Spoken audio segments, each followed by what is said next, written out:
Chapter 448. Speaking of this, Bai Chongqun still didn't know whether to laugh or cry when he thought about it. At that time, when he heard that Wen Lanfeng's cultivation was profound, he had long wanted to spar with Wen Lanfeng. But when he heard about Wen Lanfeng's infatuated behavior, he felt deeply ashamed. He felt that Wen Lanfeng's cultivation couldn't be that high, and it wasn't worth it for him to fight. So he had never looked for Wen Lanfeng. However, the weather was unpredictable. He didn't look for Wen Lanfeng, but Wen Lanfeng looked for him instead. At that time, Bai Chongqun thought that he must have misunderstood him. This must be an extraordinary man who stood at the peak of the cultivation world and was as lonely as him, searching for experts to spar with. Who would have thought that Wen Lanfeng would actually come to challenge him because of that Lu woman's excuse? Did he really think he was someone important? Bai Chongqun was almost angered to the point smoke came out of his nose. He didn't say a word before grabbing onto Wen Lanfeng and giving him a beating Wen Lanfeng to the point he didn't have the strength to resist at all. Only then did Wen Lanfeng realize that the number one expert in the world was not someone he, the so-called number two expert in the world, could compare to. The difference in strength between the two was huge. Fortunately, at the critical moment when his life was at stake, Nongzhu, who had some friendship with him, heard the news and rushed over. Finally, she helped him escape from Bai Chongqun. After letting Wen Lanfeng go, Bai Chongqun thought about it for a few days. The more he thought about it, the angrier he got. That woman surnamed Lu in Spirit Fong Valley really didn't know the immensity of heaven and earth. She was the one who caused the mess, and she actually dared to use him as a shield. She was simply reckless. So he went to Spirit Fong Valley to find Lu Yen to settle the accounts. In fact, Lu Yanqing did not expect that Wen Lanfeng would really dare to go to Bai Chongqun. Bai Chongqun was recognized as the number one expert in the cultivation world. Who could be his opponent? How many people would dare to cause trouble for Bai Chongqun? She believed that by mentioning Bai Chongqun she would be able to scare Wen Lanfeng. However, the determination of that infatuated woman made her speechless. After Wen Lanfeng was defeated, he dragged his body with serious injuries to Lingfeng Valley and bid farewell to Lu Yanqing with a desolate face. He said that he would look for her on the day he could defeat Bai Chongqun, otherwise he would not see her again, so he dragged his injuries back. After this, he really didn't meet with Lu Yanqing again. It didn't matter if he left, but it gave Lu Yanqing a fright. Bai Chongqun was a famous madman in the cultivation world. He had always been the one who provoked others. No one dared to provoke him. If Bai Chongqun knew that he was the one who instigated Wen Lanfeng to challenge him to a duel, he would definitely not let him off. Sure enough, her guess was right. Not long after Wen Lanfeng left, Bai Chongqun arrived. Goodness gracious! Those so-called experts of the cultivation world who wanted to go to Spirit Fong Valley to get close to it were so scared that they ran away for fear that they would get into trouble. Those people who were usually willing to go through mountains of swords and seas of fire for her, all seemed so pale and powerless the moment Bai Chongqun arrived. She couldn't even find a single person to speak up for her, and they all slipped away. Through this lesson, Lu Yanqing could be considered to have thoroughly seen the true face of these men. In comparison, Wen Lanfeng made her feel more gratified. Although his infatuated appearance could not make him the man in her heart, he dared to fight with Bai Chongqun just because of her excuse. This really moved her a little. Even Wen Lanfeng was no match for Bai Chongqun. Lu Yanqing knew that she was no match for him, so she simply admitted her mistake and let Bai Chongqun deal with her. At this time, Nongzhu, who had some friendship with her, came again like a timely rain. She stopped Bai Chongqun and praised Lu Yanqing's countless merits and virtues, and finally made Bai Chongqun show mercy. However, the death penalty could be avoided, but the punishment could not be forgiven. Under the repeated obstruction of Nongzhu, Bai Chongqun still abruptly abolished Lu Yanqing's cultivation of 200 years, and beat her from the middle stage of Huashan realm to the early stage of Huashan realm. However, Lu Yanqing had managed to save her life, and this matter had been resolved just like that. As Bai Chongqun silently recalled the above events, Zi also repeated them. What she said was what she had heard from her master, Nongzhu. Yu Qianchou was inwardly astounded when he heard this. This master of his simply slaughtered in all directions. He really was unrivaled under the heavens, truly awe-inspiring. However, he also heard another clue from it, that was, Nongzhu had a wide network of friends all over the world, and there were people he was rushing to save everywhere. Yu Qianchou looked at Zi and saw that she still had the greedy look of admiring the first beauty in the world. He suddenly rolled his eyes and thought, do you know what a beauty is? What made Yu Qianzhou most curious was what the first beauty in the world looked like. She could actually make so many knowledgeable masters in the cultivation world flock to her. If there was a chance, he must go and see her. He thought that Nongzhu had seen the first beauty in the world and was familiar with her. Yu Qianzhou couldn't help but imagine in his heart. From the precedent of that guy flirting with Jasper Flower Fairy, it could be seen that Nongzhu was very picky and good at choosing women. Could it be that he liked Lu Yanqing and kicked Jasper Flower Fairy? That was a very possible thing. Master, since your life has been extended by 200 years, why do you still want to risk your life in the Eastern Holy Land? Yu Qianzhou asked. When he thought of Nongzhu going to Xianxian Island to invite the Nanming ancestor, he thought of the reason why Bai Tongqun asked the Nanming ancestor to refine an artifact. He had already said that it was to prepare for the trip to the Eastern Holy Land. Bai Tongqun looked back at him and smiled but didn't explain further. He just said, why don't you postpone your trip to the various countries? First, take a look at the Jade Archive I gave you. If you can master the information in it, it will be very beneficial for your future journey. Yu Qianzhou was stunned when he heard this. He took out the Jade Archive again and inserted his divine sense into it. The more he looked at it, the more confused he became. There was no peerless Xian skill or incantation like he had imagined. Instead, it was filled with all kinds of birds and beasts. There were so many of them, it was a dazzling sight. To put it bluntly, it was a dazzling sight. However, there were words beside each bird and beast, which summarized the movement patterns of those birds and beasts, and then transformed them into movements that could be learned by humans. Yu Qianzhou looked at it. Why did it feel like the tiger and crane dual forms martial arts he had seen in his previous life? It was definitely not an incantation. After he retracted his divine sense, he asked doubtfully, Master, what kind of incantation is this? Why can't I understand it? Zi, who was at the side, pouted slightly as if saying, I'm afraid you're not talented enough. If you can't understand it, you might as well just give it to me. Cultivation is not something that is innate. It is something that is accumulated through cultivation. Your cultivation is shallow, so it is impossible for me to help you reach the heavens in a single step. However, when facing an enemy, the level of one's cultivation is important, but it is definitely not the only key to victory or defeat. Treasures, the mysteriousness of incantations, and the ability to adapt to the enemy are also indispensable. You won't deny this, will you? Bai Tongqun asked. Yes, I rely on the mysteriousness of incantations to defeat stronger opponents. Yu Qianzhou nodded.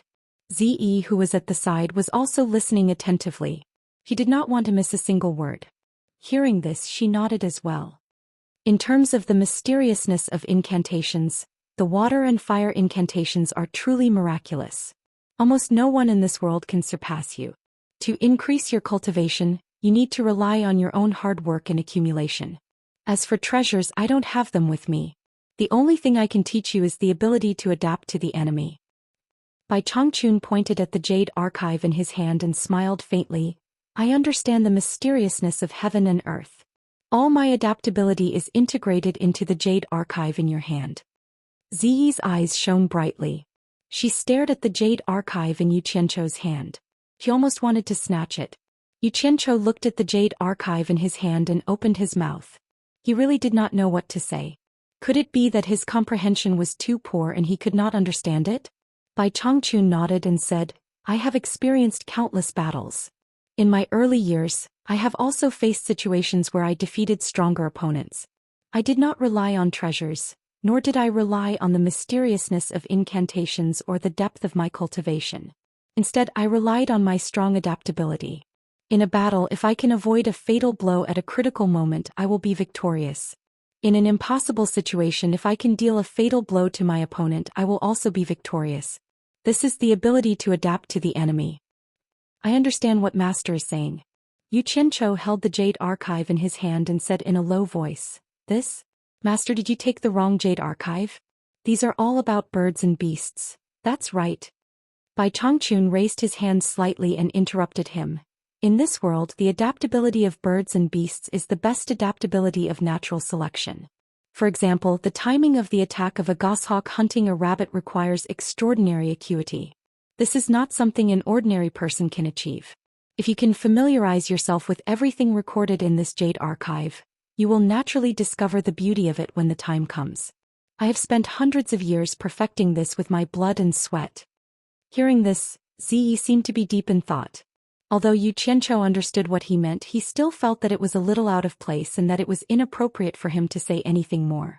Seeing that he was still confused, Bai Chongqun reminded him, once you have familiarized yourself with it, when you face an enemy, you will realize that no matter how powerful an expert is with your acute senses, they will still be full of flaws in your eyes.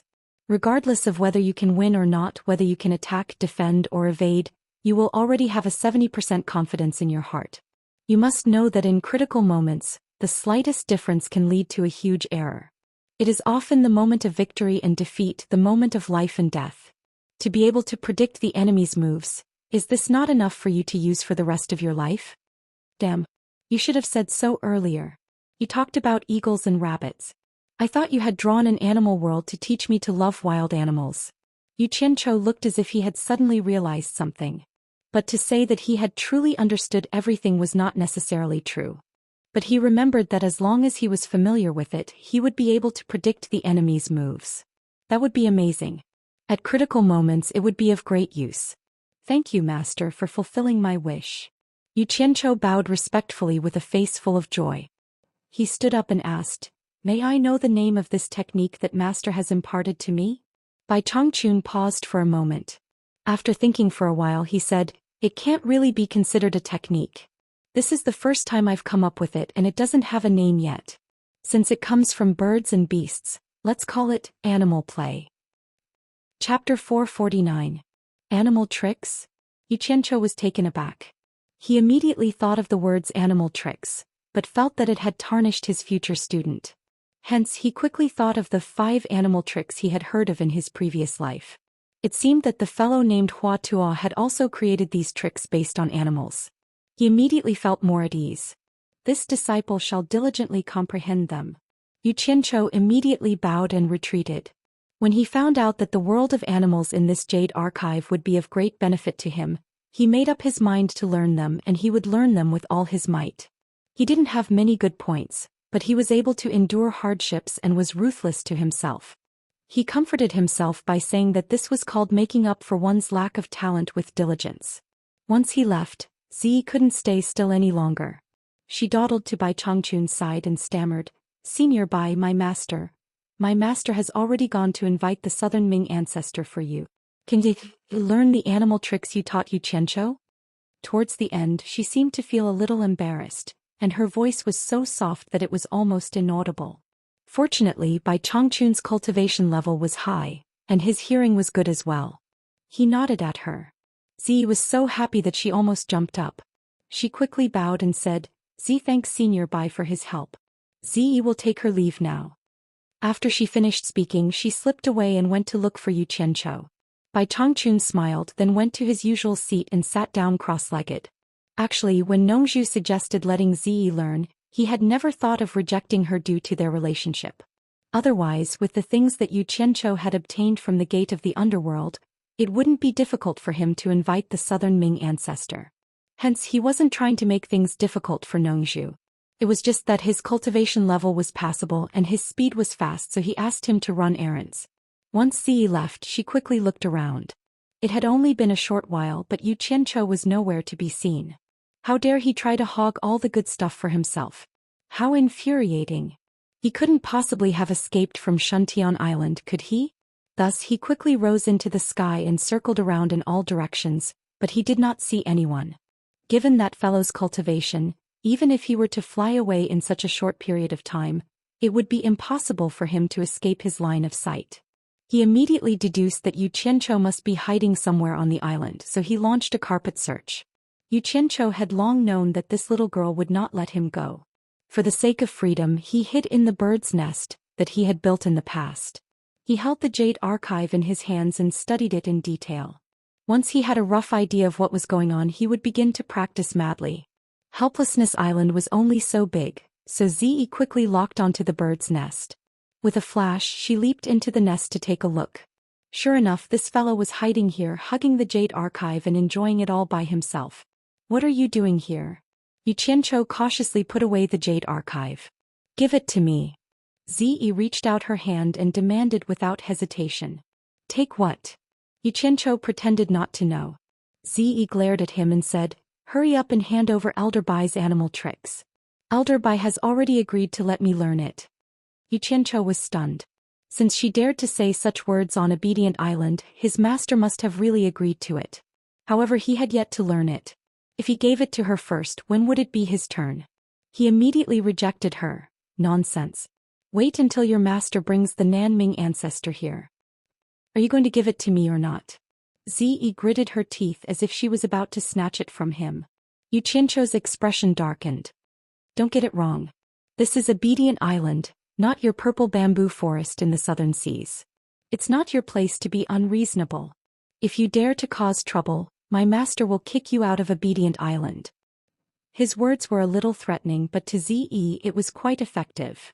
You, Zi said angrily, then come with me to reason with Elder Bai. Why should I? My master passed it down to me. Even if you want to learn it, I have to finish learning it first before you can learn it. Xianxia started to act shamelessly. Although Bai Chongqun was sitting in the big house, he knew everything that was going on. Obedient Island hadn't been this lively for a long time. He shook his head and transmitted his voice. Xian, make a copy for her. Xianxia, who was about to start a big fight, was stunned. He helplessly bowed towards the big house and said, yes, disciple understands. He then turned back to Zi and snorted, my master is merciful and asked me to make a copy for you. Don't mess with me anymore. If I make a mistake, don't blame me. Zi was also stunned. She immediately understood that Bai Chongqun transmitted his voice to Xianxia, so she also bowed in the direction of the big house. Truth be told, Xianxia was very displeased. He had painstakingly gone through life and death situations to get to where he was today. It wasn't easy for him to get something from the master of the world's #1 expert. This girl who got in through the back door insisted on sharing the fruits of his labor. It was really infuriating. However, there was nothing he could do about it. He could only take out 2 jade archives and obediently make a copy.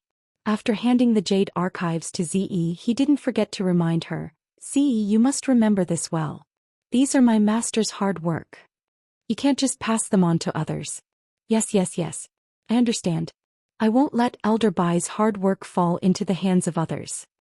After Zi received the jade archives, she was very satisfied.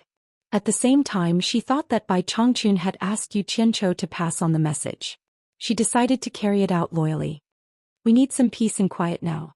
Please don't disturb me anymore. Xianxia gestured towards the outside of the bird's nest. Zi's face was filled with excitement as she grasped the jade archives. With a swoosh, she dashed out of the nest and found a place to comprehend it on her own. Xianxia finally felt at ease and came to see her. In the end, he found himself hiding in the bird's nest for an entire day and night, forgetting to eat and sleep. Cultivators in the world of cultivators, after more or less training, had a much higher ability to comprehend things than mortals. Xianxia fumbled around for an entire day before he finally understood the gist of it. The contents of this jade archive were quite different from what he knew in the world of cultivators. It was similar to the martial arts that evolved from the animals he knew in his previous life. However, there were far more types of martial arts than those he had seen in his previous life. This jade archive recorded over 1,000 representative animal movements. After he transformed into his human form and practiced, Bai Chongqun added a path for the circulation of his true core to each set of diagrams, perhaps in order to make his movements more similar to those of an animal. He must have put in a lot of effort. Xianxia was truly impressed by this master of his. He dared to guarantee that this set of diagrams was not only beneficial to cultivators, it could also be used by mortals to strengthen their bodies. It was as if he had created a form of fitness exercise. He just didn't know how effective it would be after he practiced it. Was it really as miraculous as he said? But for the time being, he had to believe it. Who told him to be the #1 expert in the world? Without the flame-deficient profound fruit, the soft, flat and spacious plantation had become a good place for him to practice his martial arts. After memorizing a few sets of corresponding true core circulation paths, he practiced with tigers, eagles, snakes, monkeys and so on. He seemed to be enjoying himself, but in his heart he didn't know whether to laugh or cry. Was this something that a cultivator should be doing? However, he didn't know that when his actions fell into Bai Chongqun's eyes, Bai Chongqun was greatly shocked. An ordinary person would find it hard to accept something that he had created himself. He was afraid that it could be described as unreasonable. He didn't expect that Yu Qianqiu would be able to practice it so quickly. Moreover, he was able to practice it well. Moreover, his body and spirit were similar. His perception was simply extraordinarily high. It was really beyond his expectations. Bai Changchun cried out in his heart. Accepting this disciple was definitely the will of the heavens. A strong sense of satisfaction lingered in his chest. With such a disciple, what more could he ask for? Subconsciously, he had already regarded this disciple as a treasure. He reckoned that if anyone dared to touch Yu Qianqiu now, they would definitely be slaughtered by him without saying a word. How could he know that Yu Qianqiu had seen too many similar movies and TV shows in his previous life? Moreover, because he was in the underworld, in order to better defend himself, he had also learned a lot of martial arts and the like.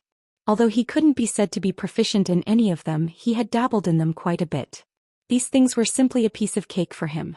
The only difference was that there was true core circulating within his body. I can predict the enemy's moves. I will ruthlessly practice. Old man Bai, don't you dare play with me. Filled with grief and indignation, Yu Qianqiu practiced hard without end.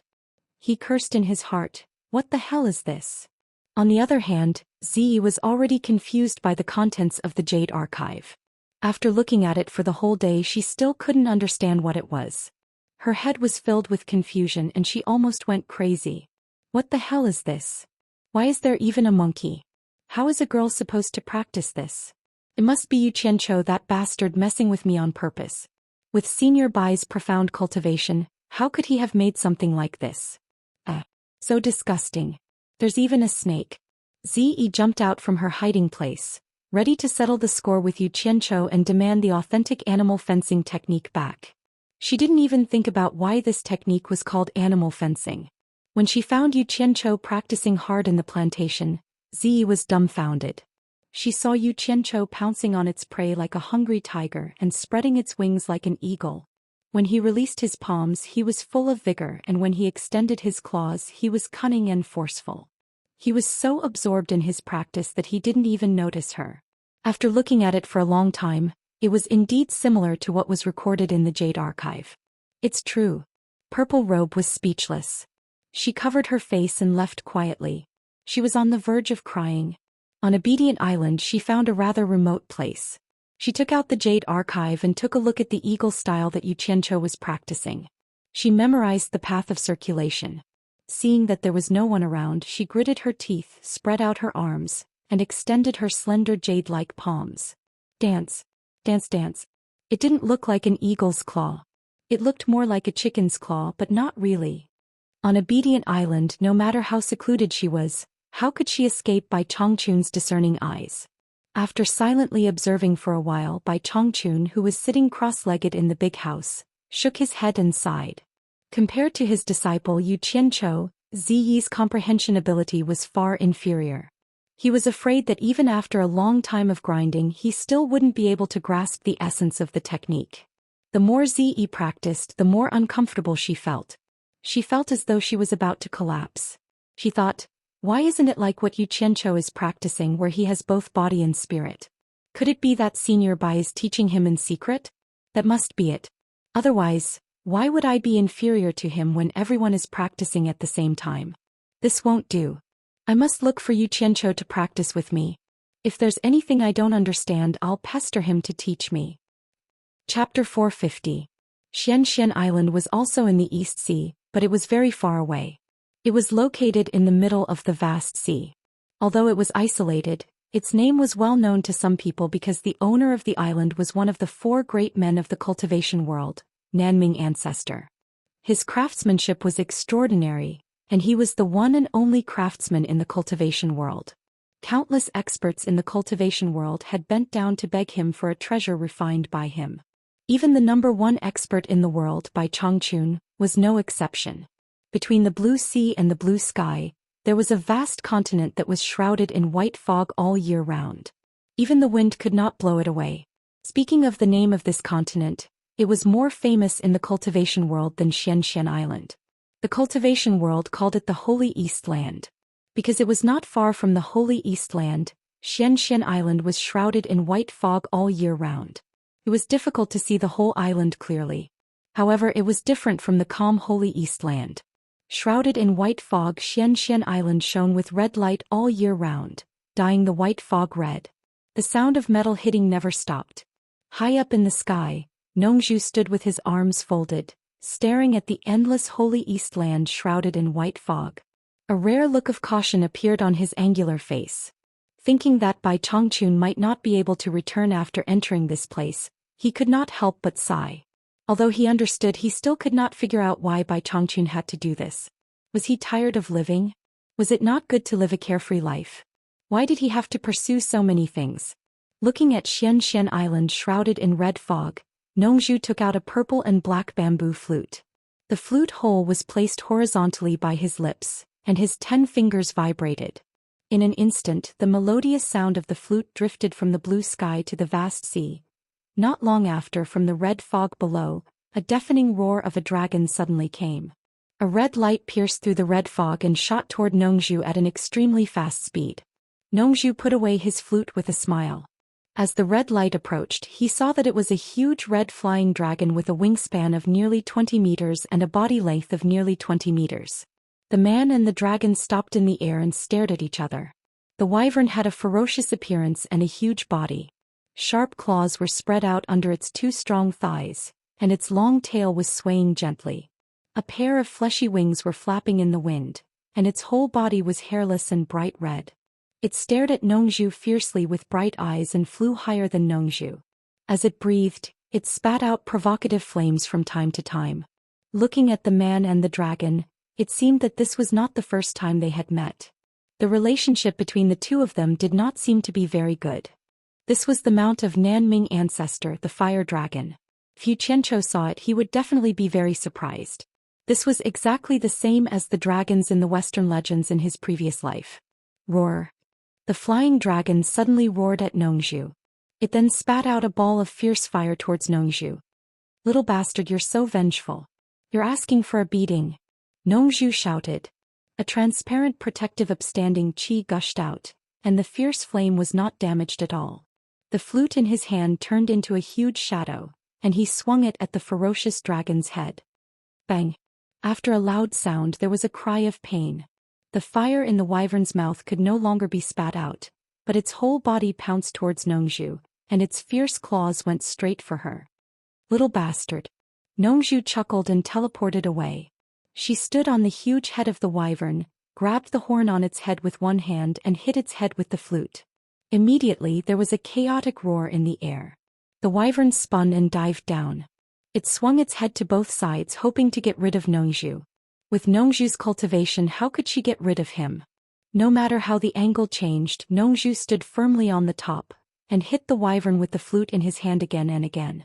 Suddenly there was a sudden sound of wind from both sides. The black armor spikes at the end of the 2 huge fleshy wings fiercely stabbed towards each other. Little bastard, you've learned to play dirty. Nongzhu quickly dodged and once again shot up into the sky. Although the wyvern was huge, its speed was extremely fast and its strength was also very strong. Ordinary cultivators at the end of the heavens test were no match for it. In addition, its skin was rough and its flesh was thick, so it was very resistant. The strength of Nongzhu's flute just now could even collapse a small mountain, but this fellow was not hurt at all. Could be seen how resistant it was.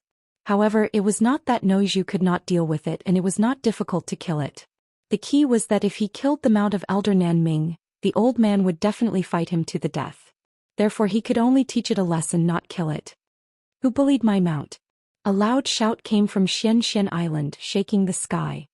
Hearing this, the wyvern immediately became spirited, and quickly chased up into the sky, as if it would not stop until it was dead. In the sky, Nongzhu shouted coldly, "Old man Nanming, don't give me that. Don't tell me you don't know who I am. If you don't ask your little bastard to stop, I guarantee that your Xianxia Island will have more meat than you can eat for a month." Immediately, a depressed shout came from below, "Hong Hong, come back." Hearing this, the wyvern roared at Nongzhu to express its unwillingness, and quickly turned around and rushed back into the red mist. Nongzhu waved her hand in greeting. The voice came again, "Nongzhu, what are you doing here?" "Of course I'm looking for you." Nongzhu smiled and flew down. The person below seemed to remember something unpleasant and immediately shouted angrily, "Get lost. I don't welcome you here. Hey, do you think I want to come to this place where even birds don't shit? I was forced to come here under Bai Changchun's orders. Bai Changchun asked you to come find me." After the person below asked, there was no more sound. Nongzhu passed through the red mist and landed on the island. The entire Xianxia island was not small and it was located like a cone. Although it was called an island, it was actually no different from a mountain. The upper half was bare and there were almost no weeds. There were many holes dug by people. However, the lower half was densely wooded and it looked verdant. Nongzhu looked around and suddenly laughed. "Nanming, old man, long time no see." She walked towards an old man not far away, wearing only a pair of red underpants. The old man was barefooted and his face was old, but he had a body full of strong muscles and his skin was bronze. His face was full of beard and every strand of hair stood straight like a hedgehog. The most spectacular thing was that his hair, beard and eyebrows were all scarlet red, and his underpants were also red. He really looked like a strange person. The red wyvern was sitting obediently behind him. "It doesn't matter if we never meet again." Nanming Patriarch snorted. "Hey, old man, you're so stingy. Didn't I just eat some of your food? But then again, the seed of your fiery rock vadra tasted really good. It was really a delicacy in the world and it left an endless aftertaste. Besides, I wasn't the only one who ate it." As Nongzhu spoke, she licked her lips and looked around as if she was looking for that fiery rock vadra. When he heard this, Nanming Patriarch's eyes widened, and he suddenly turned around to glare at the wyvern behind him. Although the wyvern was huge, it looked like a child who had done something wrong, and it hung its head down resentfully. "If you have anything to say, just say it. I don't have the patience to chat with you," Nanming Patriarch roared. At this moment, a young man and woman walked out of the cave on the island. The woman held a robe in her hands and the man held a pair of hemp shoes. They helped Nanming Patriarch put them on. "Nanming, old man, I heard that you took in 2 more disciples. Are they these 2? Nongzhu looked at the man and woman and realized that they were quite handsome, much better looking than Nanming Patriarch. She couldn't help but smile and said, "I'm Nongzhu from the South Sea's Purple Bamboo Forest. You 2 juniors can come to my place to play when you're free. My place is much prettier than your Xianxia island." When the woman saw such a handsome and elegant person like Nongzhu staring at her, she couldn't help but blush. She looked away shyly, and when she suddenly heard that this person introduced himself as Nongzhu, she was immediately stunned. She exchanged a glance with the man and immediately stood behind Nanming ancestor without looking sideways, ignoring Nongzhu. The 2 of them had heard from their senior brothers and sisters that this person was one of the people their master hated the most. It was said that the fiery rock vadra on the island was laying eggs, and coincidentally Nongzhu came. When their master wasn't paying attention, this person colluded with the fire dragon to steal and eat the eggs, almost causing the fiery rock vadra on the island to go extinct. After that, he ran away and the fire dragon was severely punished by their master. "I say, Nanming, old man, why is your disciple as rude as you? He didn't even greet his senior," Nongzhu said unhappily. "Stop talking nonsense. Is it because the flame-deficient profound fruit on Obedient Island has matured, and Bai Changchun sent you to find me?" Nanming Patriarch asked as he tidied up his clothes. It seemed that he was ready to go to Obedient Island at any time. Nongzhu heard this and immediately laughed. "Don't mention the flame-deficient profound fruit." Old Bai was too excited and let out a long roar. As a result, the entire Obedient Island was in a mess, and all the flame-deficient profound fruits were destroyed. Bai Changchun was too excited? Nanming Patriarch was stunned. He couldn't understand. For someone like Bai Changchun, his state of mind was as calm as ancient water. It would be difficult for anything to stimulate him. Hee. It's all because of that precious disciple of his. One old and one young, 2 madmen together, they are a perfect match. Nongzhu said with a wink. Her expression seemed to be telling Nanming Patriarch that he should go and take a look. Is it that person called He Li? Nanming Patriarch was filled with anger just now, but now that Nongzhu's curiosity was aroused, he couldn't help but ask again. He Li, you still remember him? Nongzhu paused and shook her head. That guy was too cautious. How could he be qualified to be old Bai's precious disciple? He was already killed by old Bai's current disciple. Old Bai's current disciple is incredible. He's a complete troublemaker, but Old Bai still treats him like a treasure. Bai Changchun took in a disciple? Nanming Patriarch was also a little surprised. He then realized that the conversation had gone off topic. He frowned and said, "Since the flame-deficient profound fruit has been destroyed, why did he still ask you to find me? My rules can't be broken or there will be endless trouble. You should go back and ask him to plant the flame-deficient profound fruit again. I won't see you out." He directly asked the guest to leave. Chapter 451. Nongzhu immediately rolled her eyes and said, "Nanming old man, we are friends. You don't have to be so ruthless after eating something from you." "Friends?" Nanming ancestor snorted. "Have you ever seen a friend who steals from a friend?" Nongzhu looked at the two disciples behind him and opened her mouth, speechless. She awkwardly took out the sky-swallowing beast's fong and waved it in her hand. "I know your stupid rules. You should also know Old Bai's character. He won't make things difficult for you. What do you think of this?" Xianxia Island was a volcanic island, so the temperature where everyone stood was quite high. However, once the black fong was taken out, the surrounding temperature suddenly dropped a few degrees, and an inexplicable eerie feeling rose from Nongzhu's hand. Nanming ancestor's head, which was looking at the sky, slowly turned around stiffly.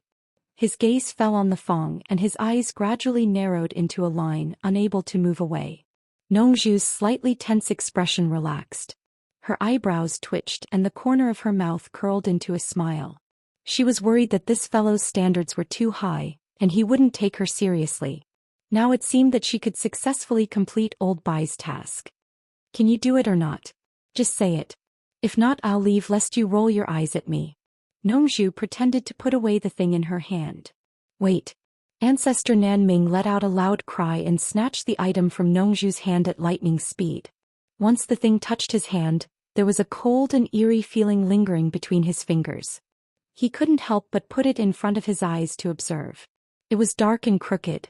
From the cross-section of the fracture, it seemed to have been cut from something. It should be a small part of something. "I've never seen this material before. What is it?" Nanming ancestor stared at the thing in his hand and asked. "You're asking me?" Nongzhu pointed at herself and curled her lips. "How would I know what it is? If you want to ask, you should ask Old Bai. This thing belongs to him.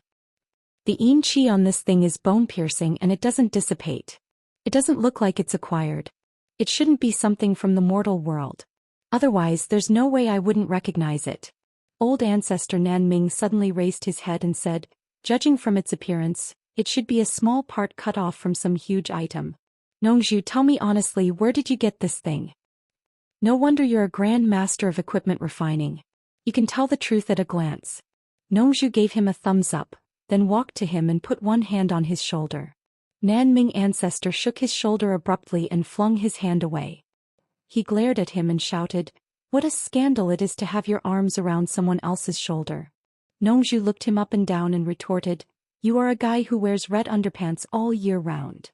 How dare you talk about decency with me? If you want to know where this thing came from, hurry up and give me the ear." As he spoke, he placed his arm on Ancestor Nanming's shoulder again. This time Ancestor Nanming did not resist. This commotion was witnessed by the two disciples, causing them to look at each other in surprise. The two of them faintly felt that their master must have had a close relationship with Mr. Nongzhu in the past. Otherwise they wouldn't have acted so intimately. "Ninth Netherworld Cave," Nongzhu said softly with a smile. In fact, he didn't have to do this. If he wanted to whisper, he could just send a voice transmission. However, he thought that taking the opportunity to get closer could more or less repair the relationship between the two of them. He especially wanted to let Nanming Old Ancestor's disciples know that his relationship with their master was not ordinary. In the future, when he came, they must not be impolite. "Ah." Nanming Ancestor looked at the thing in his hand and shook his head. No wonder. Bai Changchun is sitting on a blessed land." Nongzhu's arm had unknowingly wrapped around his shoulder. The two of them were like good brothers. There were busy disciples going in and out of the cave from time to time on Xianxia Island. Obviously, there were also old people who knew Nongzhu. After seeing this scene, they were all shocked. It turned out that the relationship between their master and Nongzhu was still very close. "This is nothing. Let me tell you something even more shocking." Nongzhu touched Nanming ancestor's bearded old face and pulled his head to her mouth. She whispered into his ear again, "You guessed it right. The thing in your hand is indeed not something from the mortal world. It was taken from the netherworld gate of the 9th netherworld cave. Do you understand?" As she said this, she let go of Nanming ancestor and patted his broad shoulder heavily.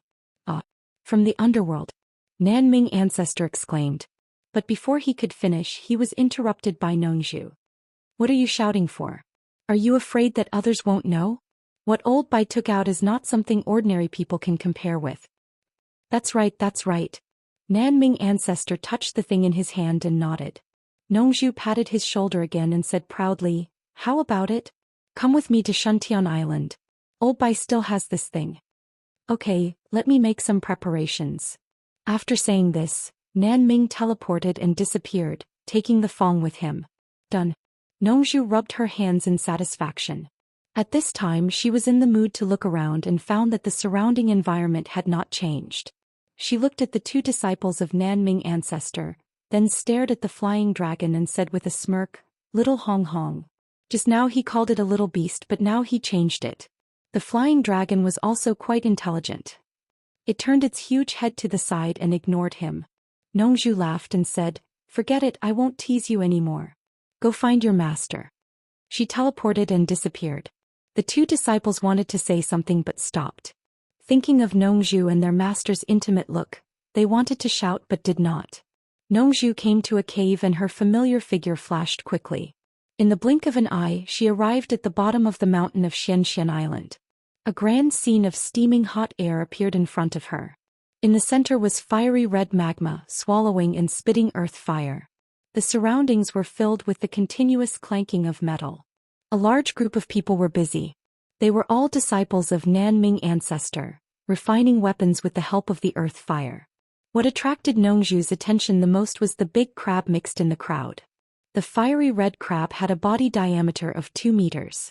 It had 4 pairs of strong limbs that were like diamond thorns, supporting its entire body. It was also 2 meters tall. It was waving a pair of giant pincers that were also 2 meters long, hitting the red-hot metal like a hammer. Sparks flew in all directions with great strength. This big crab was called Fiery Rock Vajra. It was the thing that made Nanming ancestor and Nongzhu fall out. This creature was quite intelligent and extremely strong. Unlike ordinary crabs, this kind of fiery rock Vajra did not live in the sea. Instead it lived in volcanic karst caves. It could swim and climb in volcanic magma. It was not afraid of high or low temperatures. It would only come out to hunt for food. The lifespan of cinder-classed Vajras was not very long. They could live up to 200 years at most. Female crabs would only lay 10 precious eggs before they died. Therefore, the population of the entire colony had always been stable. It was impossible to increase it even if one wanted to. They were unique to Xianxia Island. Originally, there were about 500 of them. After Nanming ancestor discovered them, he tamed them for his own use. The main purpose was to make them use their incomparable strength to forge artifacts. Forging artifacts was a hard job. After all, places like Bai Chongchun's demon ghost region with green fire couldn't be everywhere. The extraordinary power of the green fire could melt metal quickly. Then it could be molded and forged at will with a high cultivation base. However, ordinary earth fire did not have that kind of power. Naturally, it had to be forged. Thus, fiery rock Vajra came in handy. It saved time and effort when used with people. However, these treasures in Nanming ancestors' eyes were almost annihilated when they encountered Nongzhu. The story began when Nanming ancestor was entangled by cultivators from various countries. At that time he happened to meet Nongzhu. Nongzhu was warm-hearted. In order to help her friend, she invited the world's #1 expert Bai Chongchun to solve the problem for him. Thus, Nongzhu became Nanming ancestor's good friend and often came to Xianxia Island to play. At that time, Nongzhu was the only person in the cultivation world who could enter and leave Xianxia Island at will. 60 years ago, a batch of fiery rock Vajra had just started laying eggs. The eggs were the size of a fist. They were red and shiny and looked very beautiful. There were only about 100 of them. Nanming ancestor regarded them as a treasure and sent his mount, a flying dragon, to watch over the incubation. Coincidentally, Nongzhu came again. Nanming ancestor spoke out of turn and said that before he subdued fiery rock Vajra, He had eaten an egg. The taste was simply unparalleled in the world. When Nongzhu heard this, she immediately became indignant. She pestered Nanming ancestor relentlessly and insisted on having a taste. In the end, old ancestor Nanming was forced into a corner. For the sake of his friend, he endured the pain and gave one to him. After Nongzhu ate it, he exclaimed that it was delicious. However, this one made him addicted to it and he could not stop eating it. Later on, no one knew what method he used, but he actually instigated the flying dragon that was guarding the incubation of the crab eggs to steal it. The man and the dragon ate heartily and enjoyed themselves. In reality, Nongzhu only ate about 7 or 8 of them. The main reason was that the eggs were too big. If she ate too much, she would die. However, the flying dragon liked to eat things of the fire attribute. The fiery rock Vajra's egg was just to its liking. Once it ate it, it could not stop.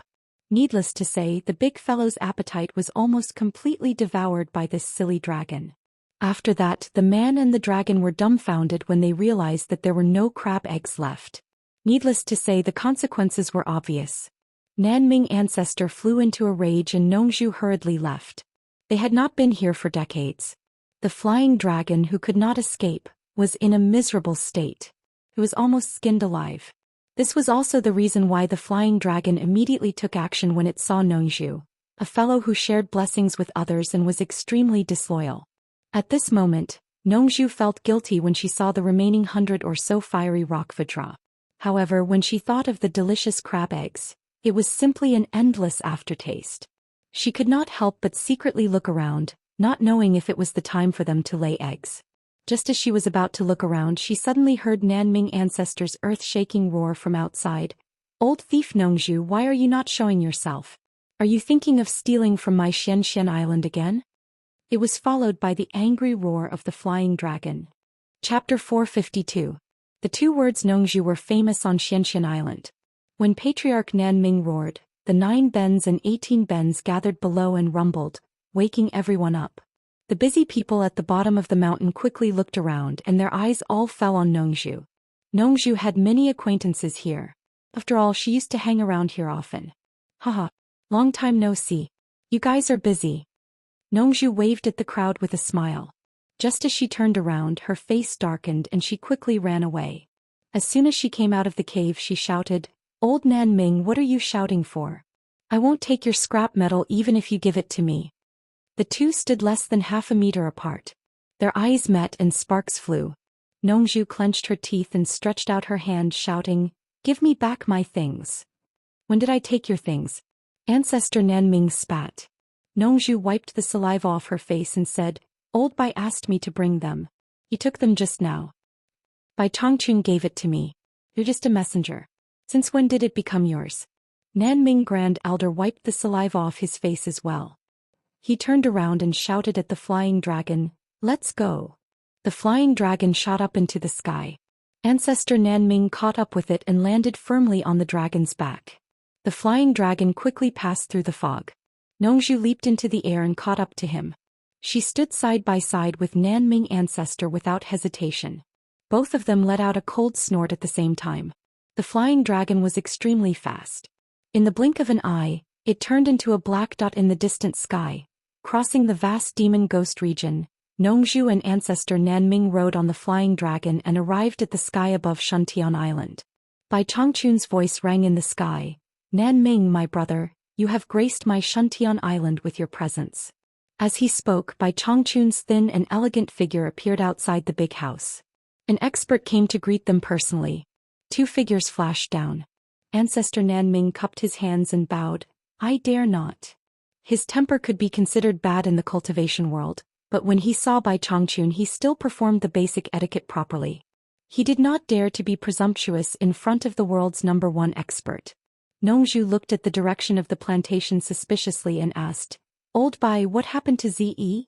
When he was still in the air, he saw Ze baring her fangs and brandishing her claws, jumping and jumping like a madman. Bai Chongqun ignored him and waved at Nanming ancestor, "Please come in." Grandmaster Nanming expressed his gratitude. He raised his head and shouted at the flying dragon, "Find a place and stay obediently. Don't disturb the peace of Obedient Island." Then he entered the house with Bai Chongqun. The dragon in the sky let out a low roar, turned around and obediently landed in a corner of the obedient island. Nongzhu, on the other hand, teleported to the abandoned plantation. She saw that Zi had been doing strange things. She did not even notice that he was standing beside her for a long time. She was tormented until she was drenched in sweat. Nongzhu was startled and asked, "Zi, what are you doing?" Zi suddenly stopped. When she turned around and saw it was her master, she immediately burst into tears. She threw herself into Nongzhu's arms and cried her heart out. Nongzhu's heart suddenly tightened. He patted his daughter's shoulder and comforted her. "Zi, what's wrong? Did someone bully you?" Yu choked. Zi choked with sobs. Nongzhu's eyes widened and he shouted angrily, "You Chincho, you son of a b***, how dare you bully Zi? Get out of here." This shout was no less than a sudden clap of thunder. It immediately provoked Bai Chongqun's sonorous rebuke. "Nongzhu, what do you want?" Although his voice was not as loud as Nongzhu's, the sonorous demon-subduing power hit Nongzhu without missing a single word, shaking people's hearts. Ancestor Nan Ming, who was sitting cross-legged with Bai Chongqun in the house, suddenly felt happy in his heart. He casually said, "This guy is not a good guy." As soon as he finished his words, even he found that he was a little suspicious of fanning the flames. He immediately changed his words. "Who is Yu Qiancho?" "It is my disciple's name," Bai Chongqun said in a tone that hid some complacency. Ancestor Nanming made a long O sound, but he remembered this name in his heart. A disciple who could make Bai Chongqun proud must be an extraordinary person. He nodded and said, "Brother Bai's disciple must be a talent. I would like to see it." Brother Nanming, you are a little late. My disciple has already left a day earlier, Bai Chongqun said with a smile. Zi, who was at the plantation, stopped crying when she heard Bai Chongqun's anger. She pulled Nongzhu, whose face was pale, and said, "Master, he did not bully me. Did he say that I am stupid?" Nongzhu said angrily, "How can my disciple be stupid? No matter how stupid she is still smarter than him." Her expression suddenly became distorted. She turned her head and asked, "He only said that you are stupid and you cried like this?" Zi hung her head and said sadly, "Senior Bai taught us the same incantation. My speed of understanding is indeed not as fast as his, so I begged him to teach me. In the end, not long after teaching, he said that he could not stand me. He said that I was too stupid to be carved, so he left me alone and left the demon region." Nongzhu was stunned when she heard this. She was happy and worried at the same time. She was happy because Bai Chongqun was really generous and really taught her daughter the incantation. She was worried because she felt that her daughter was a little dependent on Yu Qiancho. This was a bad omen. The cultivation method created by Bai Chongqun could be said to be unprecedented in this world. Zi was dumbfounded when she saw it. He had no idea how to learn it. Therefore Zi, who almost broke down, pestered Yu Qiancho. As a result, Yu Qiancho almost broke down because of Zi. He found that this woman was simply a donkey who could not be taught no matter what. However, Zi kept pestering him and he could not get rid of her. Originally, he wanted to wait for Elder Nanming to come and see the scene of refining the spiritual treasure. Later, he heard from Bai Chongqun that refining the spiritual treasure would take a month to prepare. Yu Qiancho could not wait any longer.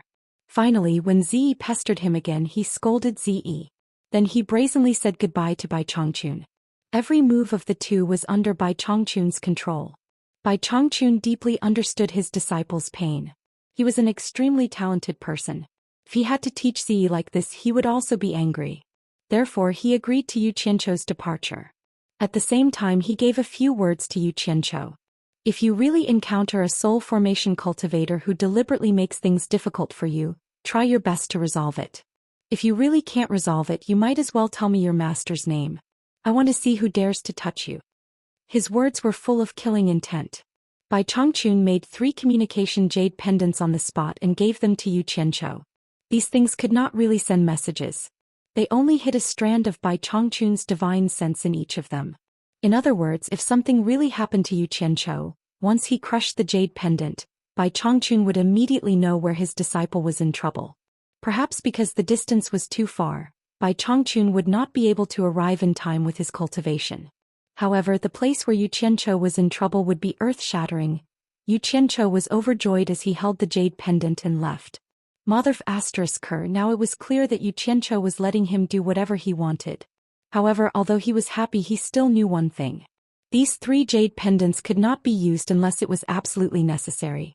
If he took them out and used them for such a trivial matter, it would be an insult to his ability. Before leaving the Demon Ghost region, Yu Qianqiu chatted with Yu Ji again and asked her to cultivate in peace. After leaving the Demon Ghost region, he found a hidden place and disappeared. He had not returned to Utopia for a long time. The moment Yu Qianqiu appeared, he stood beside Bai Suzhen. Bai Suzhen was not surprised. She knew that he was the only one who could suddenly appear beside her in Utopia. She raised her head and smiled sweetly at him. She put down the green destiny sword in her hand and stood up to ask softly, "You're here?" Yu Qianqiu nodded.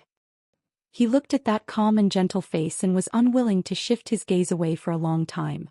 The moment he saw her, he felt his entire body and mind completely relax. At this moment he was his true self. It was like this every time. He was influenced by her and became like her without any desires. She did not have any requests for him, nor did she have any ties to him. She would not even throw a tantrum with him. There was only understanding and support without any reservations. Everything was done in silence and she would never have any regrets. "I really want to keep this sword, but I know you won't be happy. My heart hurts to have you suffer like this. If I had known this would happen, I wouldn't have given this sword to you." Yu Qianqiu looked at the green destiny sword on the bed and shook his head with a bitter smile.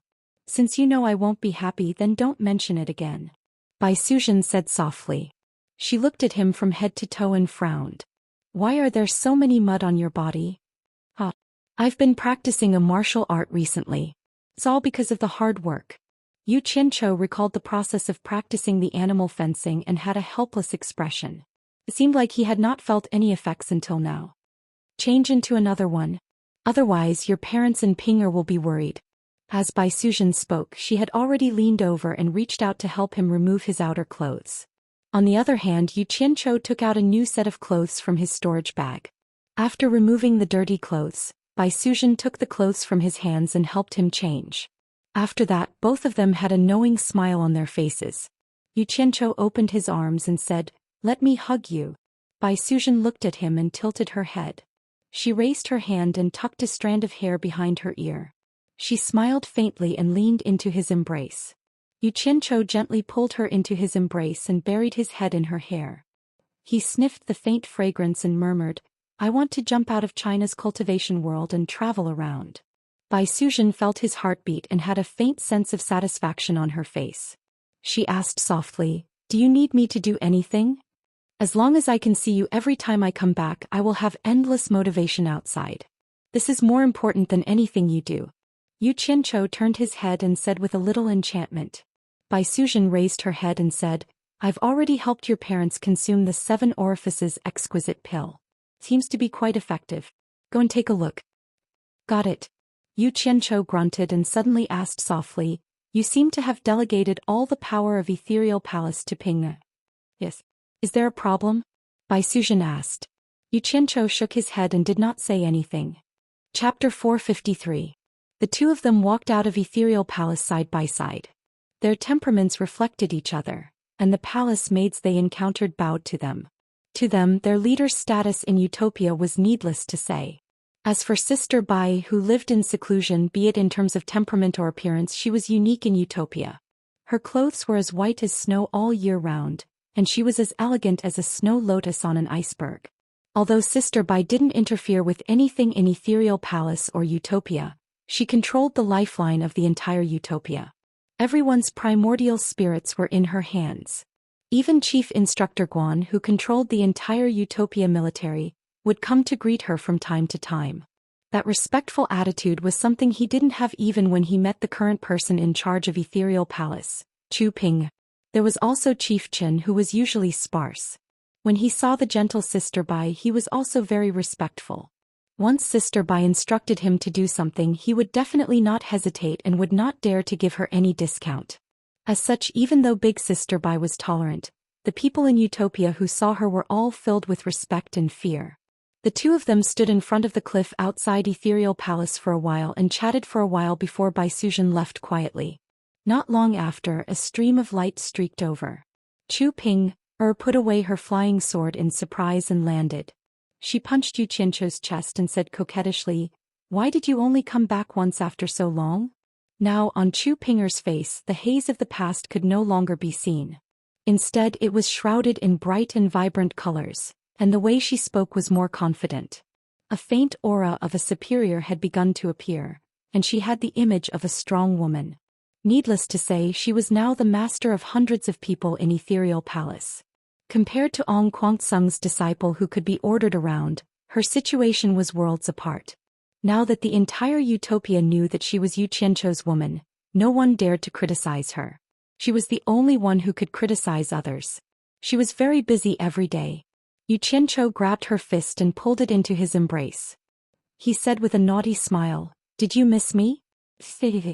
Your body has become even more voluptuous."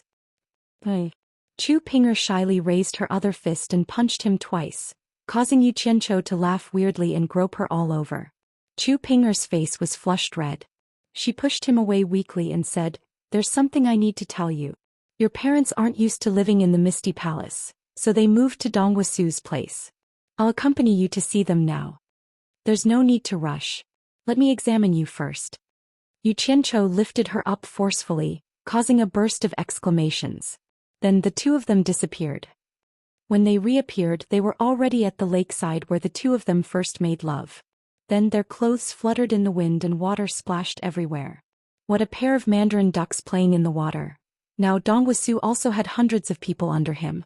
Planting and breeding went hand in hand, solving the logistics and food supply of the entire utopia. This piece of land was flourishing.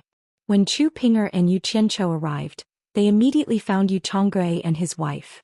The two of them were in much better spirits than when they were in the Misty Palace. After careful observation, Yu Qianzhou realized that ordinary mortals would look lethargic when they were over 50 years old. It was a sign that their bodies were failing. Now that his parents' faces were completely devoid of lethargy, it was clear that the elixir had taken effect. This made Yu Qianzhou feel gratified. It should not be a problem for his parents to live for another 50 years. When they met, the family naturally had endless things to talk about. Yu Qianzhou decided to accompany his parents for the entire day. Chu Pinger temporarily put down her miscellaneous items and acted like a good daughter-in-law. Xue Ernyang was naturally happy, but she was filled with complaints that her daughter-in-law's stomach was not big. Chu Pinger was extremely shy. From time to time she would secretly glare at Yu Qianzhou, but the latter pretended not to see her. The next day Yu Qianzhou ordered someone to bring him a large pile of spiritual herbs in the Utopia military camp. Then he personally refined a large pile of elixirs. He opened his hands and green flames appeared on his palms. At the same time he cultivated. Guan Yu only needed to be in charge of throwing in the spiritual herbs. His skilled alchemy skills were like child's play, shocking Guan Yu once again. He was indeed much better than the arrogant Qin Feng. When the two of them placed the elixirs into bottles, Guan Yu asked, "What elixirs are you refining?" "Or a concealing elixir. Consuming one can prevent others from seeing through one's cultivation level for 10 days. In the past I didn't have all the ingredients, but now that I have everything I naturally have to refine more in one go. Although this thing isn't very effective, it's useful," Yu Qianzhou said as he filled the bottles. Guan Yu picked up a small yellow elixir and looked at it. He did not expect such a magical elixir to exist. He asked curiously, "Your body's talent is abnormal. Others can't see through your cultivation level. Who are you giving so many elixirs to?" He guessed that Yu Qianzhou was going to bring another batch of people out. Yu Qianzhou put away the large pile of bottles in front of the two of them. He leaned back in his chair and looked at the pile of yellow elixirs left on the table. He smiled and said, "The Chinese cultivation world is too tense these days. It makes people feel like they don't know where to start. I'm going to go to other countries." Guan Yu was silent for a while and said, "How many people do you need this time?" Yu Qianzhou shook his head and said, "For the time being, there is no need to use a large number of special forces. You just need to focus on training them. When I have a clear understanding of the situation, I will naturally use them. By the way, help me call Hongqi and the other two over. Their cultivation has already reached the early stage of the tribulation passing stage. It's time for them to go out and gain experience." Guan Yu nodded and went out. Not long after, he brought back 3 guys in ragged clothes covered in blood. When the 3 saw Yu Qianzhou, they hurriedly bowed. After carefully looking at the three people, Yu Qianzhou nodded in satisfaction. The three guys had obviously just come down from the actual combat training. From their sorry appearance, it seemed like they had been tossed around quite a bit.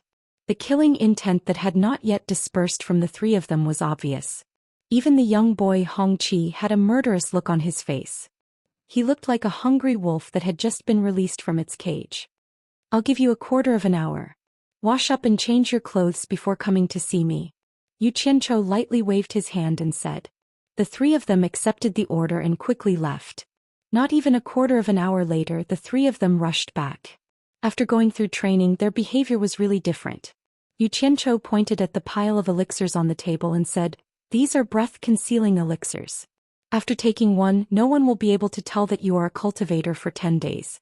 Each of you fill up 10 bottles and bring them with you. They will be useful when you go out." "He wants to bring us out." The three of them were stunned. They looked at each other and did not dare to say anything. They quickly filled the bottles according to Yu Qianzhou's instructions. Each bottle could contain about 100 elixirs. 10 bottles would be more than 1,000 elixirs. As Yu Qianzhou looked at them, he said, "When you go out this time, Hong Qi and Gu Qingyun will be traveling as itinerant cultivators in China's cultivation world. Remember to change your names so that no one can recognize you. I'll give each of you 30 Special Forces members. Remember to keep a low profile. Otherwise, with your strength, you won't be able to fight those large sections." After the three of them packed the elixirs, Hong Qi asked excitedly, "Master, what do we need to do when we go out?" Yu Qianzhou rolled his eyes at him and pretended to be angry. "Of course, I'm not asking you to go sightseeing. You have a mission this time. I'll give you and Gu Qingyun a year.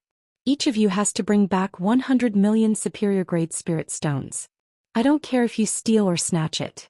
In any case, if you can't complete the mission, I'll punish you severely." "Yes." The two of them accepted the order happily.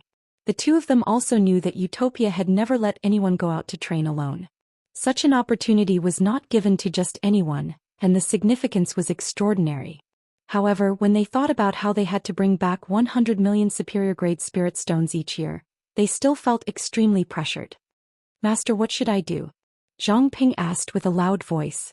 Yu Qianzhou glanced at the tower-like man and asked, "I heard that when you were fighting in the past, you sent out spies to spy on the military. Their disguises are pretty good. I wonder if you know how to do it?"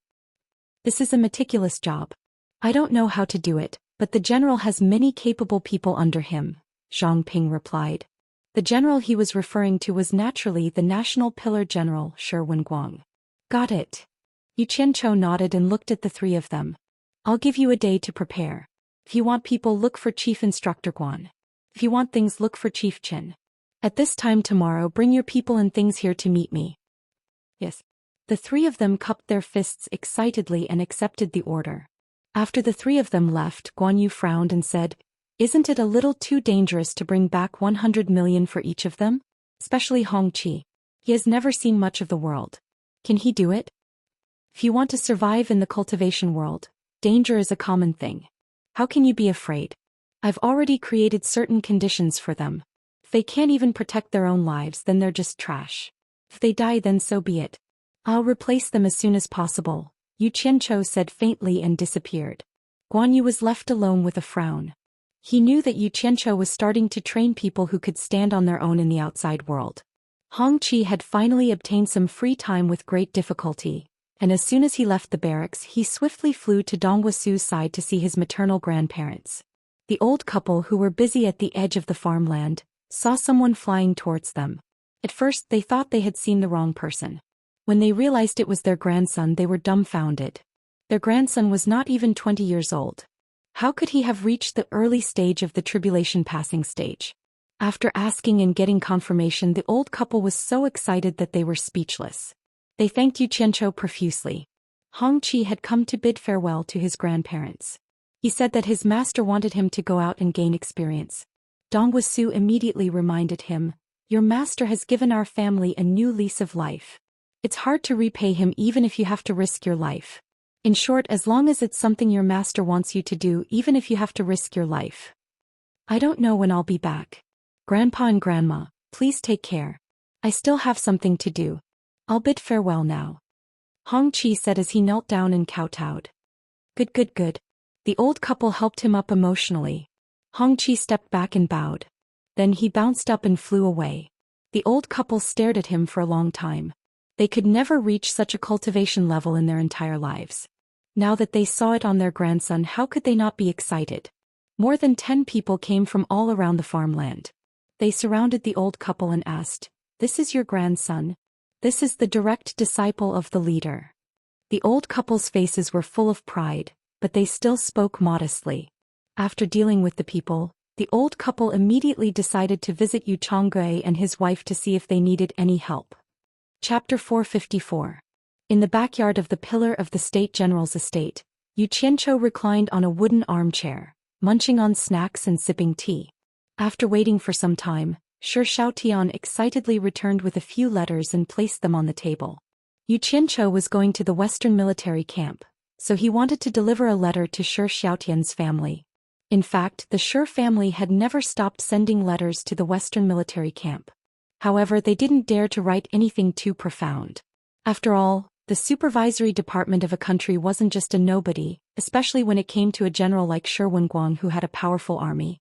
Yu Qianqiu finished the last melon seed in his mouth, then clapped his hands and took out a jade archive. He placed it on the table and said, "The things inside are beneficial to you. I'll be taking my leave first." He then stood up and kept the letters on the table. Shi Xiaotian smiled bitterly and said, "Boss, if you have nothing to do, come often." Unfortunately, his boss was nowhere to be seen. In the Western military camp, the army was training hard. Their shouts shook the heavens as they prepared for war. Sitting in the middle of the camp was a large tent. Loud laughter could be heard and the atmosphere was very lively. Shi Wenguang sat behind his desk, toasting with the 4 sword-bearing cultivators who sat on either side of him. The topic of their conversation was none other than Yu Qianqiu.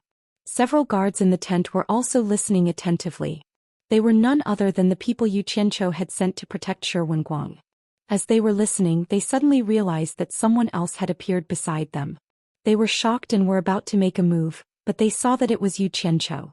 Just as they were about to greet him, Yu Qianqiu waved his hand, signaling for them to be quiet. He then crossed his arms and continued listening to the conversation outside. Outside the tent, Shi Wenguang held a cup in his left hand and made an inviting gesture with his right. He smiled and said, "Immortal Li, Immortal Zhao, Immortal Qiu and Immortal Wu. I am very grateful that the 4 of you can come and talk about interesting things in the cultivation world with me. Come, let's have another toast, Immortal Masters." "General, you're too polite." Immortal Master Li wiped his mouth and asked with a smile, "Why is the general so interested in Yu Qianqiu? Every time we come, the general always asks about Yu Qianqiu. Could it be that the general has some relationship with Yu Qianqiu?" Immortal Master Li must be joking. "Although I have a large army under my command, I'm just an ordinary man. How could I have any relationship with Yu Qianqiu? I'm afraid that even if I wanted to climb up the social ladder, he wouldn't be interested in an ordinary man like me." Shi Wenguang laughed heartily. "General, there's no need to belittle yourself. You're a high-ranking official in the secular world. How can you be compared to the cultivation world? Not to mention the fact that Yu Qianqiu is a general. Even if we wanted to curry favor with him, I'm afraid he wouldn't even look us in the eye." Immortal Master Wu shook his head and sighed. Shi Wenguang waved his hand and said, "Immortal Master Wu must be joking. You 4 immortal masters are experts who can fly in the sky and travel through the earth. Anyone would look favorably upon you. If I were to guess, you immortal masters are just unwilling to get involved in the struggles of the cultivation world. Brother Wu, you must have drunk too much. That Yu Qianqiu is just a scum who was expelled from the sect twice. Why should we let him look us in the eye?" Immortal Master Zhao's expression was a little unhappy. The 4 of them relied on their status in the cultivation world to interact with the Pillar of State General, and often came here to eat and drink for free. How could they say such demeaning words? Wouldn't that be a great loss of face? The guards in the tent all looked at Yu Qianqiu. They only saw a faint smile on Yu Qianqiu's face. He remained unmoved and closed his eyes to listen. No one knew what he was thinking. Shi Wenguang's expression stiffened. He naturally knew that the guards in the tent were sent by Yu Qianqiu. He really didn't know how they would react after hearing this. After waiting for a while, Shi Wenguang raised his cup and smiled. "Immortal Masters, please don't stop. Let's drink." After they drank, Immortal Master Qiu asked the others, "Have you heard?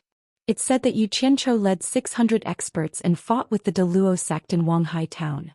I wonder if it's true?"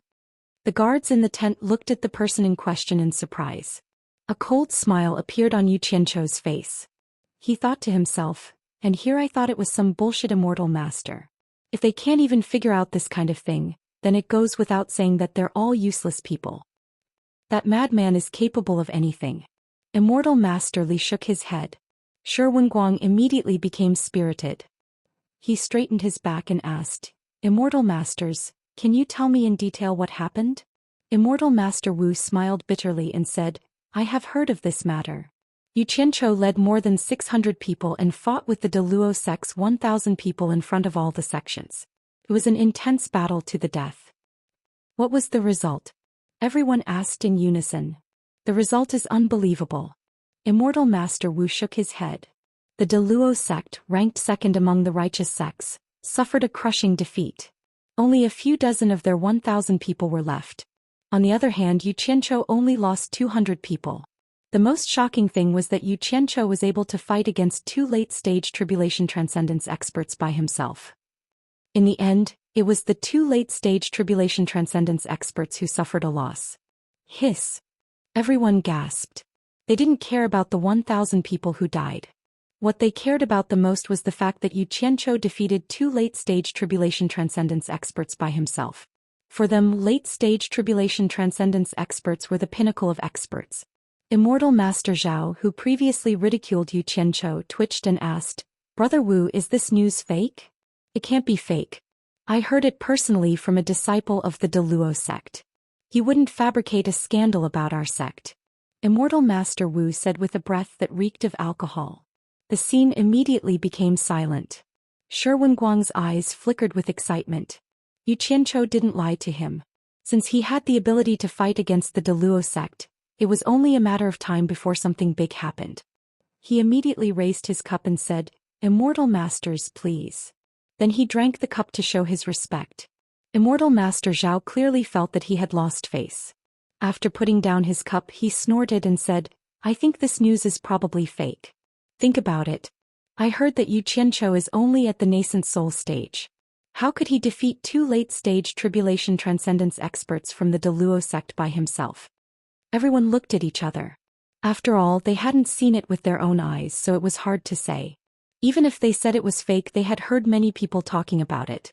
If they said it was true, it was indeed unimaginable. What if it's true?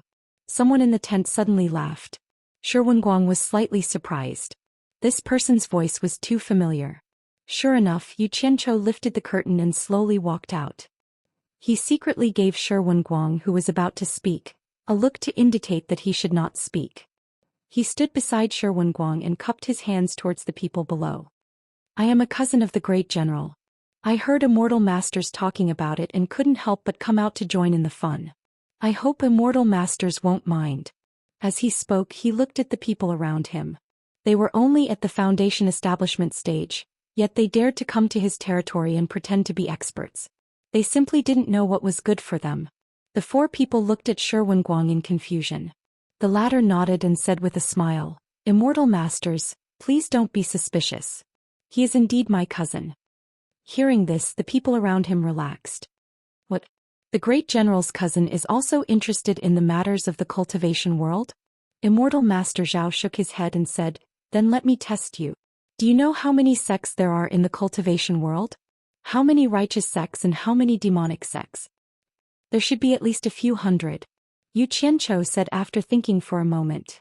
He discovered that up until now he really couldn't figure out how many sects there were in the cultivation world. "Yes." Immortal Master Zhao shook his head. He was very dissatisfied with his vague answer. He then asked, "Then do you know how many loose cultivators there are in the cultivation world?" The other 3 Immortal Masters also looked at Yu Qianzhou with smiles. It seemed that they were bored drinking and wanted to use the great general's cousin to liven things up. "Damn it. These questions really stump me." Yu Qianzhou frowned and said, "Nowadays there aren't many loose cultivators in the cultivation world who are presentable. I don't care how many there are." As soon as he said this, the 4 Immortal Masters' expressions immediately changed. Immortal Master Zhao slammed his wine cup on the table and shouted angrily, "Little brat, you're making irresponsible remarks. If it wasn't for the great general's face, I'd definitely teach you a lesson today." Shi Wenguang, who was sitting in the middle, was speechless. You guys talked about Yu Qianqiu for half a day. Now Yu Qianqiu is standing in front of you, but none of you know him. I wonder who was it that said he was someone who drank with Yu Qianqiu. Yu Qianqiu was stunned and said, "What? Are you Immortal Masters also loose cultivators?" Immortal Master Zhao said loudly, "That's right. We four are loose cultivators in the cultivation world. Although we don't join any sects, we are still free and unfettered. The cultivation world is filled with loose cultivators. Can be said that there are hidden dragons and crouching tigers. There are countless experts. How can an ordinary person like you know about them?" Immortal Master Li reprimanded. Immortal Master Wu and Immortal Master Qiu looked at each other and felt that something was wrong. This kid was so rude in front of them, how could Shi Wenguang not care? Immortal Master Wu then asked in a probing tone, "Little brother, from what you said, do you know loose cultivators in the cultivation world?" "I do know a few." Yu Qianqiu added in his heart. "I've already killed all those I know." After thinking for a moment, he said, "Oh, that's right, I know someone called Hongming. His cultivation is not bad among loose cultivators, barely reaching the early stage of tribulation passing. He was the one who told me about how few rogue cultivators are presentable. I wonder if the four Immortal Masters know him?" This was the only name he could think of. Back when the rogue cultivators pushed him to be the representative, the bearded man named Hong Ming was his staunch supporter. Unfortunately, he was accidentally killed by him. Hong Ming? The four Immortal Masters were speechless. Hong Ming may not be much in Yu Qianqiu's eyes, but he was one of the top figures among loose cultivators. He was not someone the four of them could come into contact with. Shi Wenguang glanced at Yu Qianqiu. Seeing that he was still humbly asking for advice, he felt a chill in his heart. This guy was clearly trying to mess with them. Forget it, it's not his turn to speak. I might as well drink my own wine. The four of them looked at each other. Immortal Master Zhao asked with a guilty conscience, "Little brother, what is your relationship with Hong Ming?" He had already changed the way he addressed him from a yellow-haired kid to a little brother. Chapter 455. Yu Qianqiu waved his hand and said nonchalantly, "It's nothing much, we just played together for a while." He really did lead that group of loose cultivators to have fun for a while, so he wasn't lying. The four were speechless. Immortal Master Wu stood up and cupped his hands. "Hong Ming is a senior expert among us loose cultivators. Since young brother can play with him, you must not be a nobody. May I know young brother's great name?" Shi Wenguang couldn't help but sigh as he held his wine cup. He really wanted to tell them to stop asking, but he held back after some thought. Yu Qianqiu glanced at Shi Wenguang and walked away with his hands behind his back. He slowly walked to the space between the two horizontal tables and looked outside the tent. He said calmly, word by word, "I don't have any great name. I am merely Yu Qianqiu, the scum that Immortal Master Zhao just mentioned, who was expelled from the sect twice." Crush. The wine cup that Immortal Master Zhao had just picked up fell on the table and rolled to the ground. He didn't notice the wine spilling all over his body as he stared with wide eyes at the young man standing proudly in front of him with his hands behind his back. Silence. It was very quiet inside the tent, but the sounds of fighting and training could be heard very clearly outside. This wasn't the first time they had come to the pillar of the state general's tent, but this was the first time they could hear the sounds outside so clearly. However, they turned a deaf ear to them. Gulp, gulp. It was the sound of Shi Wenguang drinking wine. He finally knew how powerful Yu Qianqiu was in the cultivation world. He had only heard of it before, but now, these four usually arrogant immortal masters. Yu Qianqiu was right. They really couldn't show themselves in public. They didn't even know if the person was real or fake, but they were already scared to this extent. The four slowly stood up. The expressions on their faces were truly ever-changing. Yu Qianqiu looked around and said indifferently, "What? Does the four immortal masters think there's a problem?" Immortal Master Zhao swallowed with difficulty and laughed awkwardly. "Haha. Little brother, are you joking? You are just an ordinary man, while Yu Qianqiu is an expert in the cultivation world. How can you two be lumped together?" His laughter sounded worse than crying, as if someone was strangling him. "Yu Qianqiu is an expert in the cultivation world?" Yu Qianqiu turned his head to stare at him and asked, "Immortal Master Zhao, isn't that wrong?" I just heard you say that Yu Qianzhou is just a scum who was expelled from the sect twice. How did he become an expert now? Could it be that my hearing is bad? Did I hear wrongly? These words struck at the heart. Immortal Master Zhao laughed and said, "Little brother really likes to joke. Great General, your cousin likes to joke around." The last sentence was directed at Shi Wenguang, but he saw that Shi Wenguang was engrossed in drinking, and his attitude was unclear. This time the four of them clearly felt that something was wrong. Every time they came, this great general was always respectful to them. How could such a situation occur? The heavy atmosphere caused by not knowing the truth made it hard for the four of them to breathe. A trace of ruthlessness flashed across Immortal Master Li's face and he suddenly shouted, "This wine is boring, I don't want to drink anymore. Great General, I'll take my leave." He cupped his hands and was about to leave, but just as he took a few steps away from the table, he heard someone behind him say indifferently, "You have guts. You dare to behave atrociously in front of me. If you have the guts, try walking out of this tent." The person who spoke was naturally Yu Qianzhou. "I can't walk anymore. I don't dare to walk anymore." Immortal Master Li's body was rooted to the ground, and he didn't even have the courage to turn around. Then he heard Yu Qianzhou say indifferently, "If you have the ability to walk out of this tent, I will spare your life. There is no joking in the army. You can try." His voice was very soft, but it was as if his words could decide their life and death, filled with unquestionable confidence. The four of them were scared witless. Even if Immortal pretended to be strong, it was impossible for him to act like this. Perhaps they really met that legendary person. As soon as Yu Qianzhou finished speaking, the curtains of the inner tent moved, and 6 figures flashed out, standing in 4 different directions. 2 of them were guarding the entrance of the tent. There were a total of 10 people sent to protect Shi Wenguang. 2 were assigned to protect Shi Xian, and the other 2 were taking turns to take the restriction-breaking pill to increase their cultivation. These 6 guards, the 4 immortal masters had naturally seen them before, and thought that they were experts from the army. Now that they saw the commotion, they were dumbfounded. These 6 people were clearly cultivators, and based on their speed, their cultivation was much higher than theirs. The funny thing was, they actually dared to act like they were experts in front of the Pillar of States General for a long time. They didn't even know how much face they had lost. But then again, the 6 people's cultivation was much higher than theirs, and they really couldn't see through their cultivation. Facing a dead end, Immortal Master Li turned around, and the 4 of them stared at Shi Wenguang. Immortal Master Wu's face was ashen as he said, "Since the Grand General has so many experts protecting him, why waste time dealing with the 4 of us? Could it be that the army is so lonely and bored that you want to make fun of us? Isn't the Grand General a bit too much?" Shi Wenguang held his wine cup and paused for a moment, then shook his head with a bitter smile. He didn't know how to explain, not to mention that the right to decide was not in his hands. Immortal Master Wu turned around and gritted his teeth. "I don't care who you are, and I don't care if you are Yu Qianzhou. The 4 of us know that we can't escape from your palm, so what do you want to do with us? I'll say it again, as long as you can get out of this tent, I will spare his life." Yu Qianzhou glanced at him, then turned to look at Shi Wenguang and sneered, "The Grand General is so carefree, but aren't you being too concerned about some things?" The 4 immortal masters' faces were ashen. None of them had the guts to rush out. "Mister, please don't misunderstand." Shi Wenguang quickly stood up and cupped his hands in apology. "It's not that I want to pry into Mister's privacy, but the army has been on standby for a long period of time. The longer we wait, the more tired our morale will be. Asking for information about Mister is because I want to be prepared. I can't wait any longer. After all, time waits for no man. I'm worried that when the day comes, I won't be able to command the army."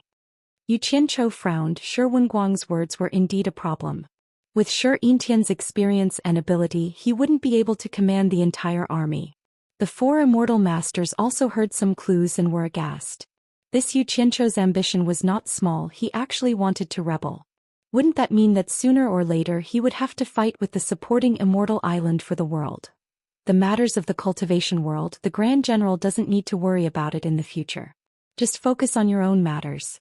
Yu Qianzhou said expressionlessly. "Mister's right." Shi Wenguang's voice was heavy. Because of this moment of carelessness, his entire family fell into the enemy's hands. Even if they wanted to resist, they didn't have the strength to do so. As for the problem that the Grand General is worried about, to me, it's not a problem at all. Yu Qianzhou looked at him and smiled. If I extend your lifespan for another 10 years, I'm sure the Grand General won't have any misgivings, right? Mister, you mean? Shi Wenguang was pleasantly surprised. He even suspected that he had heard wrongly.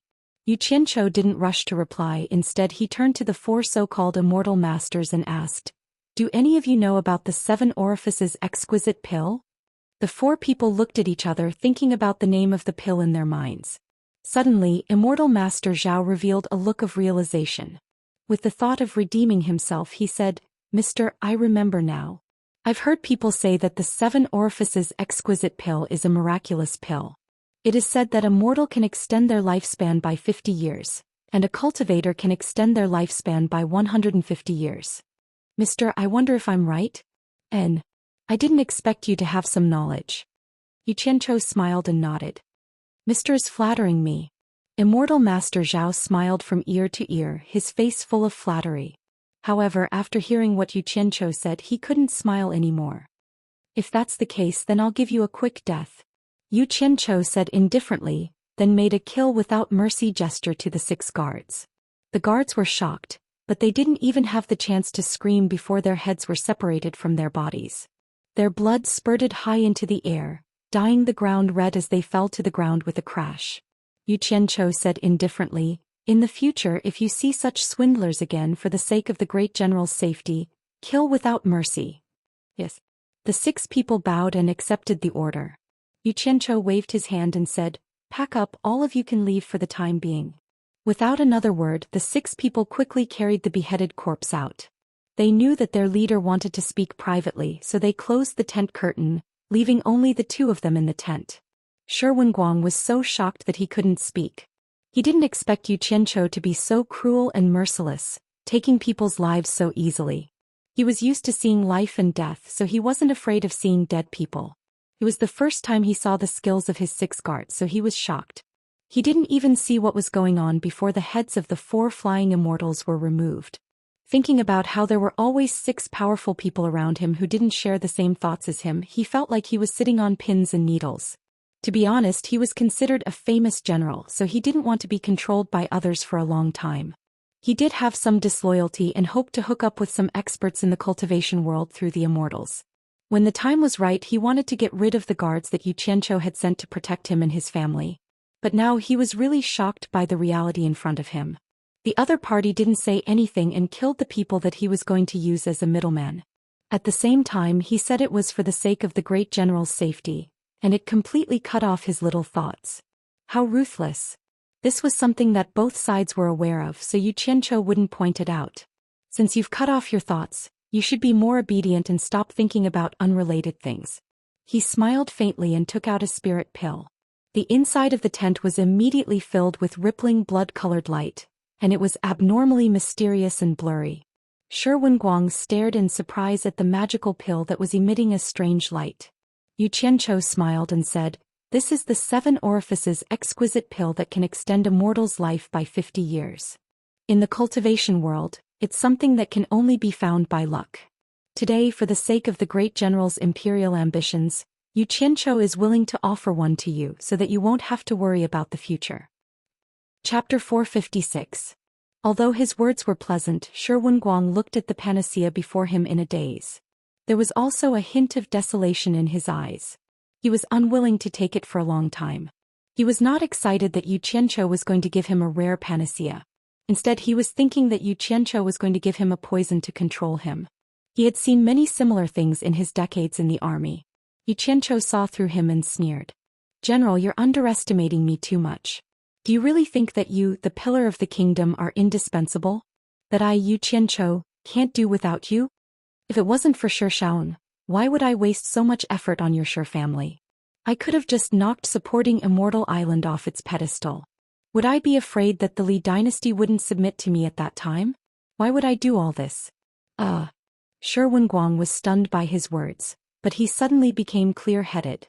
Thinking about it, if Shi Wenguang could push supporting Immortal Island off its position as the #1 sect, he would have the strength to lead the cultivation world. Why would he need to ask Shi Wenguang for help? It would be a simple matter for him to support someone to take over. However, there's no need to hesitate. This panacea is indeed a genuine exquisite pill of 7 orifices. If someone begs me to give it to them, I won't give it to them. A hint of impatience appeared on Yu Qianchou's face. He said bluntly, General, if you have anything to say, why don't you just say it? Let's not beat around the bush today. Shi Wenguang gritted his teeth and grabbed the panacea in his hand. He had made it clear that whether it was a poison or a panacea, he would eat it. Forgive me for being blunt, but your actions just now clearly show that you want to firmly control my Shi family. You don't want to give us any chance to escape your control. Am I not supposed to be suspicious of you? He raised the pill in his hand as he spoke. Yu Qianchou paused for a moment before bursting into laughter. Shaking his head, he said, I admit that I want to control your Shi family, but it's only temporary. It's not what you think it is. Once I'm done with what I want to do, you'll find that your Shi family's little sacrifice will bring you incalculable benefits. Shi Wenguang also regained the heroic spirit of a great general. He asked, Mister, please speak frankly. It will also help to dispel the doubts in my heart and make me feel at ease. All right. That way you can be mentally prepared. Let me see how bold you are, great General Shi. With a wave of his hand, Yu Qianchou swept all the documents, papers, pens, tokens and the like onto the floor. Then he pulled out a box from thin air and placed it on the table. He opened the box, revealing a box full of clean jade archives. Yu Qianchou pointed at the contents of the box, hinting for him to take a look. Shi Wenguang didn't know what he meant. He picked up a jade archive and looked at it over and over again. He couldn't figure out what it was, so he looked at Mr. Qianchou doubtfully. Yu Qianchou walked to his side and placed a palm on his shoulder. He said, General, close your eyes. Let your consciousness follow the feeling I've transmitted to you. Shi Wenguang really did feel something strange coming from his hand. He immediately closed his eyes and his consciousness was instantly guided by that strange thing. It flowed along his arm and into the jade archive in his palm. Although his eyes were still closed, he felt his vision brighten. A vast and detailed map appeared in front of him. Mountains, rivers, roads, city walls, the customs of every place, the population, military strength and defense of every city were all displayed in front of him. Shi Wenguang was someone who had led troops into battle. Naturally, he knew what these things meant. While he was immersed in it, his gaze suddenly shifted to the icon of a magnificent palace. A few large words caught his attention. Drifting Cloud Country's Imperial Palace. He was instantly shocked and his consciousness leapt out of the jade archive. He suddenly turned around and asked, Is this the complete geographical map of Drifting Cloud Country? Yu Qianchou nodded and smiled. General, you are indeed a general who has led troops for a long time. I don't need to explain it to you. Shi Wenguang gasped in shock.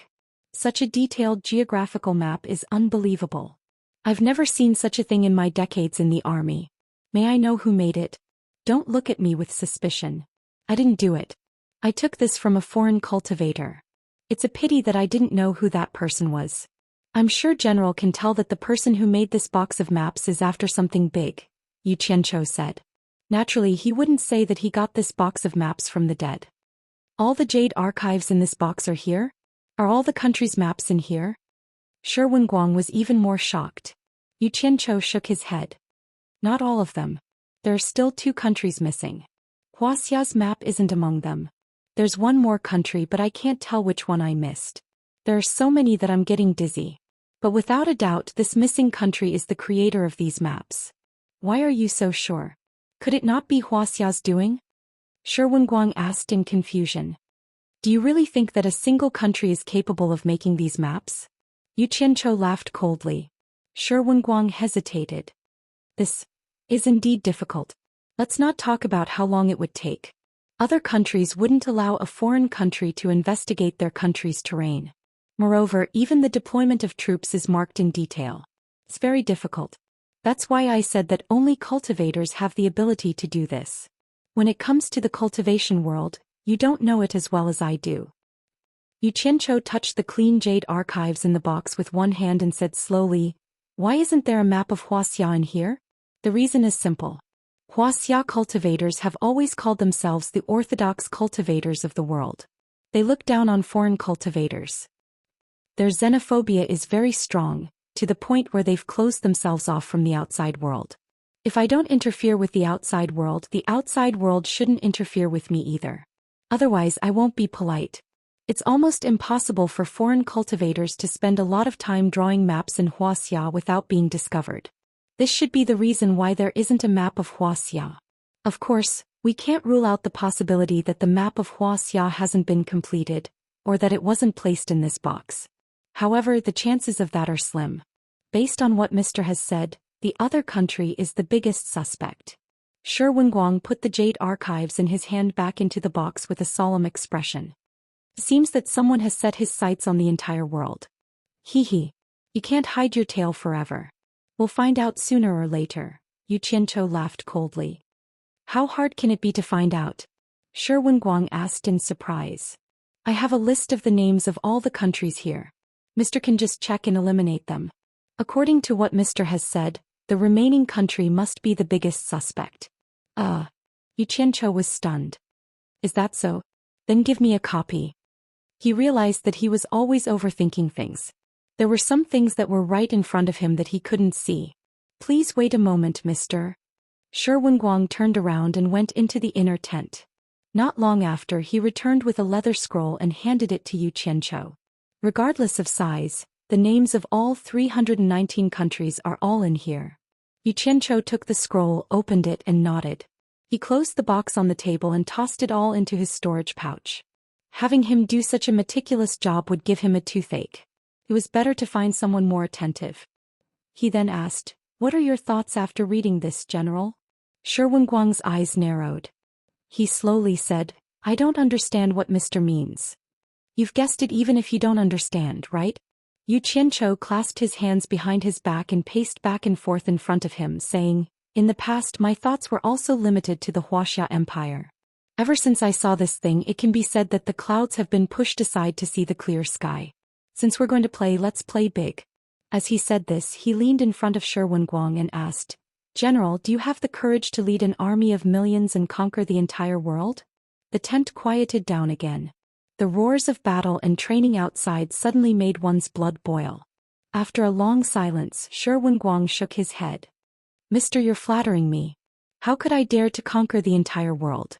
I can't take on this responsibility. General, you've spent half your life on the battlefield. You've earned your reputation on the back of a horse. Everyone in the Wuxia Empire knows about you. Yu Qianzhou patiently guided him. If you can make it bigger, let the entire world know about you. At that time, the general will be the world's #1 general. His name will be recorded in the annals of history, and he will be a role model for future generations. I'm afraid no one in the future generations will be able to surpass this glory. Shi Wenguang's lips tightened. His breathing gradually became heavier. His cheeks were slightly red. Clearly, his emotions were fluctuating and he was forcefully suppressing them. Yu Qianzhou smiled without saying a word. From his previous life, he knew that a general who disliked war and achievements would never become a famous general. Between countries, war was an eternal topic that could stand the test. War was also a drama that would never end. Peace was always an intermission. Everything else was bullshit.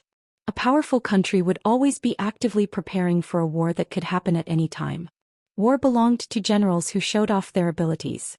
Those generals were also the most dazzling records in the annals of history. Yu Qianzhou believed that General Shi would be very interested. The world is big. There are countless brave generals who are good at war. Moreover, every country is guarded by people from the cultivation world. How could Shi Wenguang dare to conquer the world? Shi Wenguang swallowed with difficulty and rejected implicitly. He had long heard that Yu Qianzhou was a famous madman in the cultivation world. He dared to do anything. How could he be muddle-headed and agree to go against the entire world? Wouldn't that be nonsense? War was not child's play. If I can conquer the entire cultivation world and solve the worries of the general, do you dare? Yu Qianzhou smiled faintly. This guy had obviously taken out the most tempting thing and was constantly seducing her. Shi Wenguang smiled bitterly. Sir, why are you so sure that I have the ability to conquer the entire world? Because an unprecedented great man once wrote a poem to praise you. That's why I'm full of confidence in you, Yu Qianzhou said solemnly. Shi Wenguang was stunned. He asked, which great man wrote a poem to praise me? Why don't I know? What poem? That great man can only be admired in your heart. Don't talk about him. As for that poem, I can read it to you. Yu Qianqiu pressed his hand on the table and lightly tapped the rhythm. He recited, "The mountains are high and the roads are deep. The great army gallops unhindered. Only I, General Shi, dare to attack." Chapter 457. The mountain is high, the road is long, the pit is deep, the army is running. Who dares to attack? Only I. Shi Wenguang smacked his lips and his eyes instantly became cold. The scenes of him leading the army to battle in the past appeared in front of his eyes, and it was so fitting to the poem he was tasting. Yu Qianqiu immediately felt the aura of a powerful army coming from his body. Together with his military uniform, he was fascinated by the war history of this great general. Shi Wenguang let out a deep breath and sighed. "Sir, can you tell me who that great man is? Shi Wenguang is willing to pay a personal visit." "General, don't mention this again, I won't tell you. Think about what I said," Yu Qianqiu said awkwardly. He thought to himself, even I can only be fascinated by Chairman Mao. Even if I tell you, you won't be able to meet him. Do I have a choice? Shi Wenguang looked at Yu Qianqiu and smiled bitterly. "Yes, of course you have a choice." Yu Qianqiu said obediently, "I never force people to do things they don't like." Shi Wenguang shook his head slightly. "You even told me about this. It's the same as cutting off all my escape routes. If I don't agree with your ruthless killing intent, it's impossible for you to let me go. With your ability in the cultivation world, isn't it good to be a free and unfettered immortal? Why are you so interested in worldly matters?" Shi Wenguang asked. Yu Qianqiu was silent for a long time about this question. He slowly paced back and forth in the tent. While walking, he said, "One day I had a dream. It was a very real dream. In the dream I died helplessly. I didn't even have the slightest chance to resist. That kind of desolate and helpless state of mind is not something that outsiders can understand. After I woke up, I was worried that this kind of thing would repeat to me, so I made up my mind, no matter in heaven or earth, I don't want anyone to force me to die. If a person obstructs me, I will kill a god. If a god obstructs me, I will kill a god. I don't want to have any shackles anymore. I want to live a truly free and unfettered life." "Mr. is indeed an extraordinary person. You've awakened from your dream and made up your mind." Shi Wenguang was speechless. A madman really was a madman. Just because of a dream, he actually wanted to mobilize troops to conquer the world. After a pause, he asked with some doubts, "If you can stand out in the cultivation world, what you are worried about will not happen. How can the secular people force you?" Yu Qianqiu stopped in his tracks. He suddenly turned around and said word by word, "I still have my family in the secular world. I won't allow anyone in this world to force my family to die. No one." The determination in his words could not be doubted. When Shi Wenguang heard this, he suddenly felt a chill run down his spine. Startled, he said perfunctorily, "Mr. really values friendship and righteousness." "General Shi, I'm not joking with you." Yu Qianqiu walked in front of him and said indifferently, "I can do my best to help you conquer the world, but the price your Shi clan has to pay is to ensure my Yu clan's prosperity and safety for 10 lifetimes. After that, we don't owe each other anything. This is my goal. You don't need to have any doubts." As he said this, he pointed to the spirit pill in his hand and said, "The spirit pill in your hand is a treasure that everyone in the cultivation world dreams of. It is even more impossible for mortals to have the chance to obtain it. I will use this spirit pill to extend your life by at least 50 years in exchange for your Shi clan's promise to ensure my Yu clan's prosperity and safety for 10 lifetimes. This request is not too much, is it?" Shi Wenguang quickly calculated in his heart. 1 world in exchange for 10 lifetimes of prosperity and safety for his Yu clan. This deal was definitely worth it. His eyes immediately lit up. "Mister, are you serious? Does General think that we are talking about a child's game?" Yu Qianqiu said expressionlessly. "Since that is the case, do you dare to make an oath with me?" Shi Wenguang raised a large calloused palm. Yu Qianqiu looked at him and smiled. It seemed that this guy also knew that cultivators could not casually make oaths. He actually wanted to use this to restrain himself. He nodded and said, "Why not? However, I have to say something unpleasant first. Before you seize the world, you must listen to my arrangements." Shi Wenguang said without hesitation, "Of course. Although I have millions of lions under me, I am only content with a small area. It is difficult for me to take care of the whole situation. Mr. on the other hand, must have a plan in mind. You will definitely make proper arrangements." Shi Wenguang absolutely believes in Mr.'s ability. That is great. Only the general understands me. Yu Qianzhou waved his palm and slapped his palm. Their 10 fingers intersected and clasped together. Shi Wenguang said in a deep voice, "If Mr. can help my Shi clan control the world's divine weapon, my Shi clan will ensure the Yu clan's prosperity and safety for 10 lifetimes. If I go against this oath, my Shi clan will not have a good ending. I, Yu Qianzhou, will help the Shi clan to ascend to the top of the world in exchange for 10 lifetimes of prosperity and safety for the Yu clan's descendants. If I go against this oath, I will be punished by the heavens." Yu Qianzhou said with a faint smile, "Is General at ease now?" After the two of them let go of each other, Shi Wenguang stuffed the spirit pill in his other hand into his mouth and swallowed it without saying a word. He used his actions to show that he no longer had any doubts. Then he laughed out loud and said, "Servants, serve wine and dishes." Yu Qianzhou wanted to help him completely stimulate the medicinal effects of the spirit pill, but he was interrupted. He thought about it and gave up on this idea. He muttered to himself, "Going too far is as bad as falling short." After waiting for a while, there was no response from outside. The two of them looked at each other and were stunned. They walked to the door and lifted the curtain together. They saw that everyone within 30 meters outside had retreated completely. Shi Wenguang smiled bitterly and said, "Mr. Subordinates are indeed well trained." As soon as he said this, Yu Qianzhou immediately understood. His subordinates knew that he wanted to say something private and was afraid that it would be heard by outsiders. Even the guards in the vicinity had been cleared away. How efficient. He smiled awkwardly and said, "It's good that there's no one around. I happen to have something that I need General's help with." The two of them looked outside and put down the curtain at the same time. They walked back side by side and the misunderstanding from before was completely gone. Shi Wenguang asked, "What do you need me to do, mister?" "I heard that General has many experts who are good at disguising themselves. I have a group of people who want to use this technique to change their appearance," Yu Qianzhou said. Shi Wenguang was surprised and said, "With Mr.'s supernatural power, isn't it easy to change your appearance?" Yu Qianzhou rolled his eyes and said, "Does General really think that people in the cultivation world are living gods who can change their appearance at any time? Hehe. That's easy. I don't dare to guarantee other things, but when it comes to disguising, it's not a problem at all. I've been fighting here for many years, and in order to spy on the enemy, disguising is the most common method." Shi Wenguang smiled and asked, "I wonder if Mr. wants to directly put on makeup or use a human skin mask to change your appearance." "You have human skin masks here?" Yu Qianzhou was slightly surprised. He had never come into contact with such a thing and he felt that it was a little strange. When two armies fight, death is a common occurrence. Naturally, there's no lack of human skin, Shi Wenguang said indifferently. Yu Qianzhou gulped and asked, "Which one is more convenient to use?" Although he wasn't afraid, he subconsciously rejected it. Who would like to stick dead people's skin on their face? Of course it's convenient to use a human skin mask. When you don't want to use it, you can just take it off and stick it on again. It's not like makeup.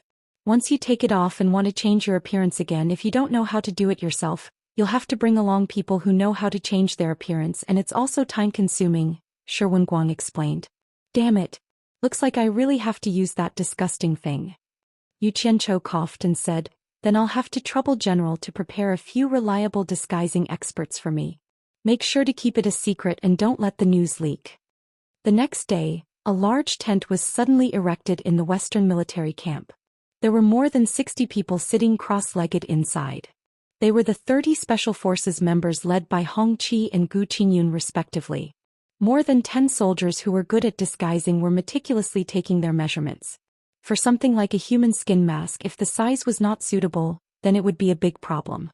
Anyone could tell at a glance that it was a disguise. Ever since Zhang Ping arrived, he hadn't said a word. Yu Qianzhou didn't care about him. He knew that he was reminiscing about the past, so he pulled an old soldier aside and kept asking questions. "Master, you have to help me make it look better. The nose needs to be like this and a little higher. Yes, just like this." After constant modification, Yu Qianzhou picked up a picture, shook his head and praised, "Indeed a handsome and elegant man. Why do I feel that he looks a little familiar?" Shi Wenguang was really speechless. The human skin mask was originally used to hide one's original appearance. It was fine as long as it didn't reveal anything. Why would there be so many requirements?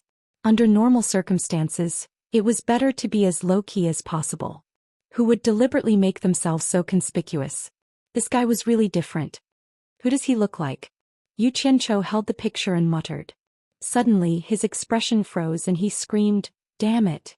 It's that old bastard Noizhu." It turned out that he had been so focused on making himself more handsome that he had unknowingly chosen the most handsome guy he had ever seen. He had accidentally stolen Nongzhu's innate copyright. Although he only looked 70 to 80% like Nongzhu, he was already handsome enough. "Why don't we make some changes and make it a little uglier?" the old soldier asked in an inquiring tone. There's no need to make it ugly. Let's just make do with it. It'll be too troublesome to change it. Just make a few more of it according to this style." Yu Qianqiu shoved the picture to the old soldier. The old soldier accepted the order verbally, but in his heart he was cursing, "So you know how to be afraid of trouble. I thought you were going to change it by a few days." The sizes of Hongqi and the other two's masks had already been prepared. All they had to do was wait for the real thing to be made. Yu Qianqiu looked at the three people in front of him. He took out 2 jade archives and handed one to Hongqi and Gu Qingyun, saying, "Inside are some people who can help you during critical moments. Remember, rely on yourself for everything. Don't trouble others unless it's absolutely necessary." Yes. The two gladly accepted the order. Yu Qianqiu turned to Zhang Ping and said, "You haven't come into contact with the cultivation world and you don't have much experience either. Just follow me." Zhang Ping bowed and accepted the order. Yu Qianqiu nodded at the three of them, indicating for them to wait. He then pulled Shi Wenguang along and the two of them walked out of the tent while talking. Chapter 458. During this period of time, Yu Qianqiu, who had caused a storm in the Chinese cultivation world, had disappeared. He had disappeared completely. He had left without a trace. Ever since he left the Wuxia Cultivation Alliance, the Daoist sect decided to fight him to the death because they couldn't allow such an enemy to grow. It was too dangerous. Therefore they sent many people to search openly and secretly, but they couldn't find a trace of him. Someone commented, "He came and left quietly. He didn't take anything with him and only left a bunch of enemies." No matter what others said, in a room in the Myriad Fragrance Garden on Fuxian Island, Yu Qianqiu was sleeping soundly while hugging a soft and tender body. Inside the brocade quilt, half of Hibiscus's delicate body was exposed. She opened her eyes wide and looked at his sleeping posture. Suddenly she giggled and stretched out her 2 slender fingers to pinch his nose. She didn't let him breathe because the noise coming from that place was very loud. Yu Qianqiu, who had his nose pinched, didn't even open his eyes. He made a cat's voice through his nose and said, "Serious warning, if you don't let me breathe through my nose I will be very angry. Once I get angry the consequences will be very serious. Are you going to let go?" "No, I definitely won't let go." Hibiscus giggled. However, his hand had already touched a certain sensitive part of her body. It made her tremble and she couldn't laugh anymore.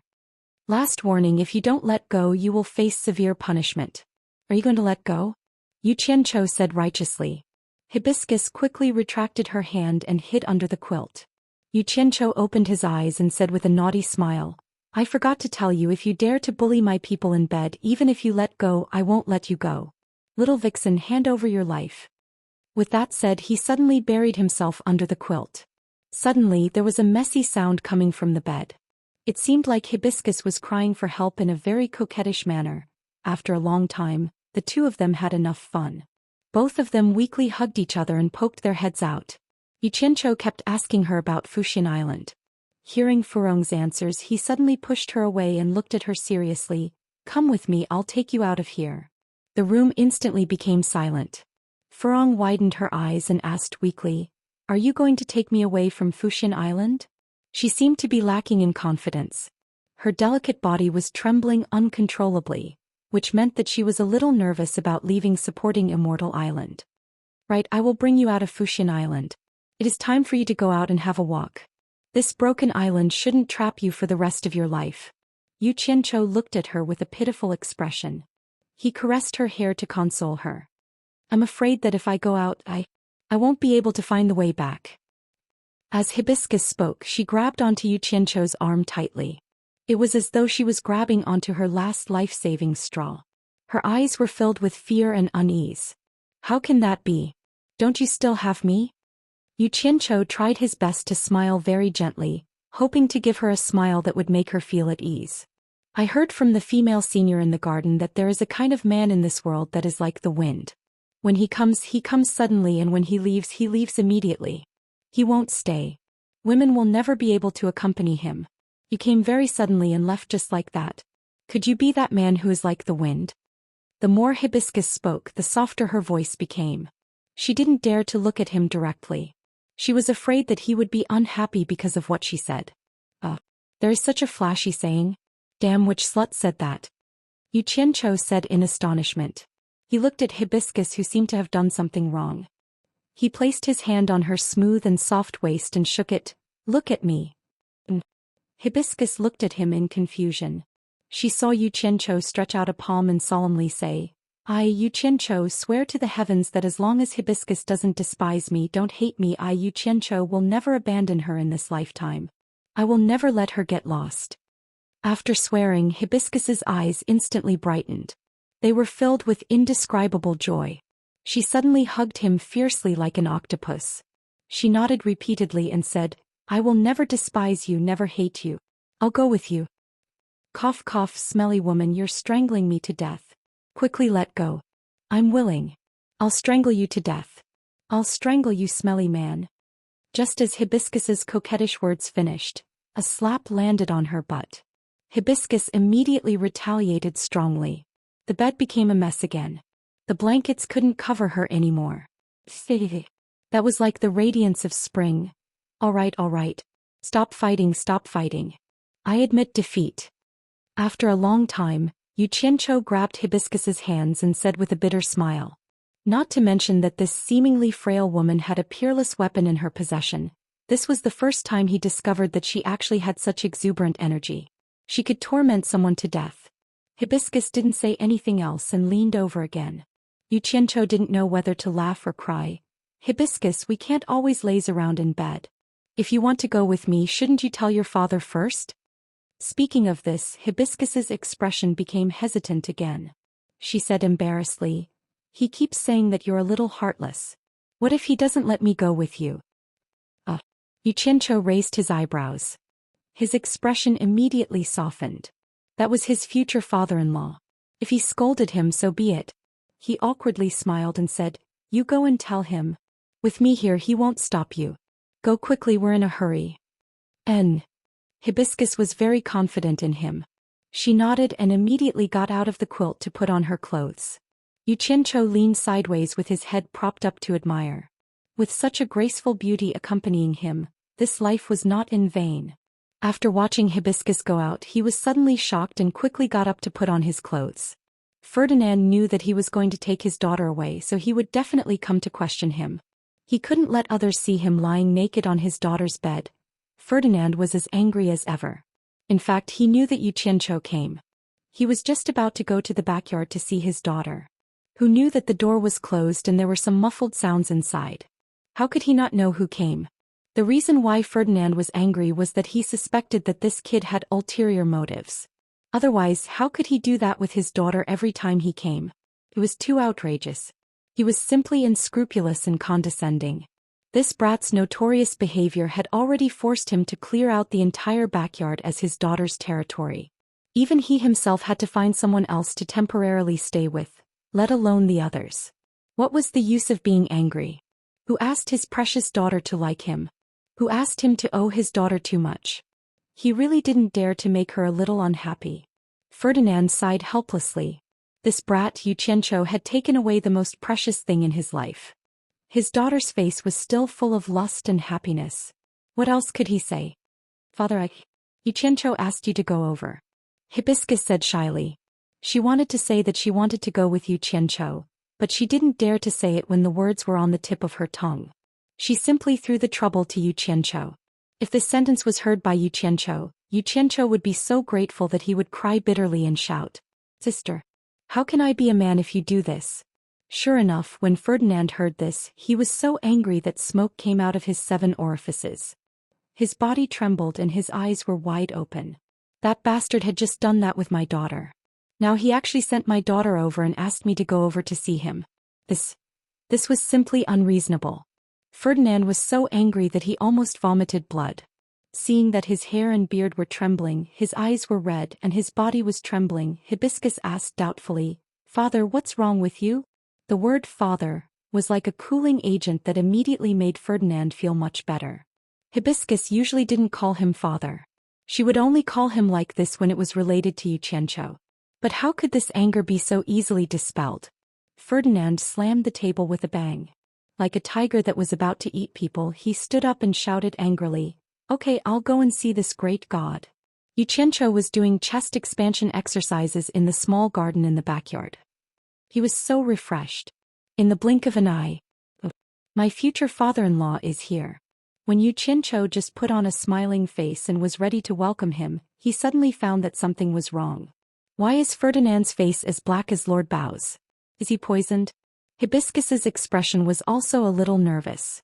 Countless thoughts turned in an instant, but she didn't expect Hibiscus's words to spoil everything. But she still smiled and bowed. "Senior Fei. You're good, Xianxia." Ferdinand's hand trembled. He pointed his finger and shouted, I'll kill you." Then he slammed his palm on Xianxia's head. Damn. Xianxia quickly dodged. Bang!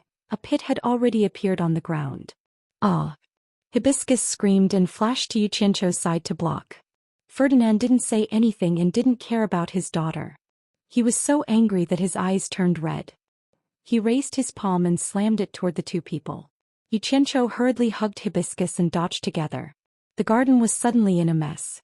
It was really a pit with one palm. "Old thing, if you don't stop, don't blame me for being rude." Xianxia hugged Hibiscus and dodged here and there. He was in a mess. With his current cultivation, he didn't need to be afraid of Ferdinand at all.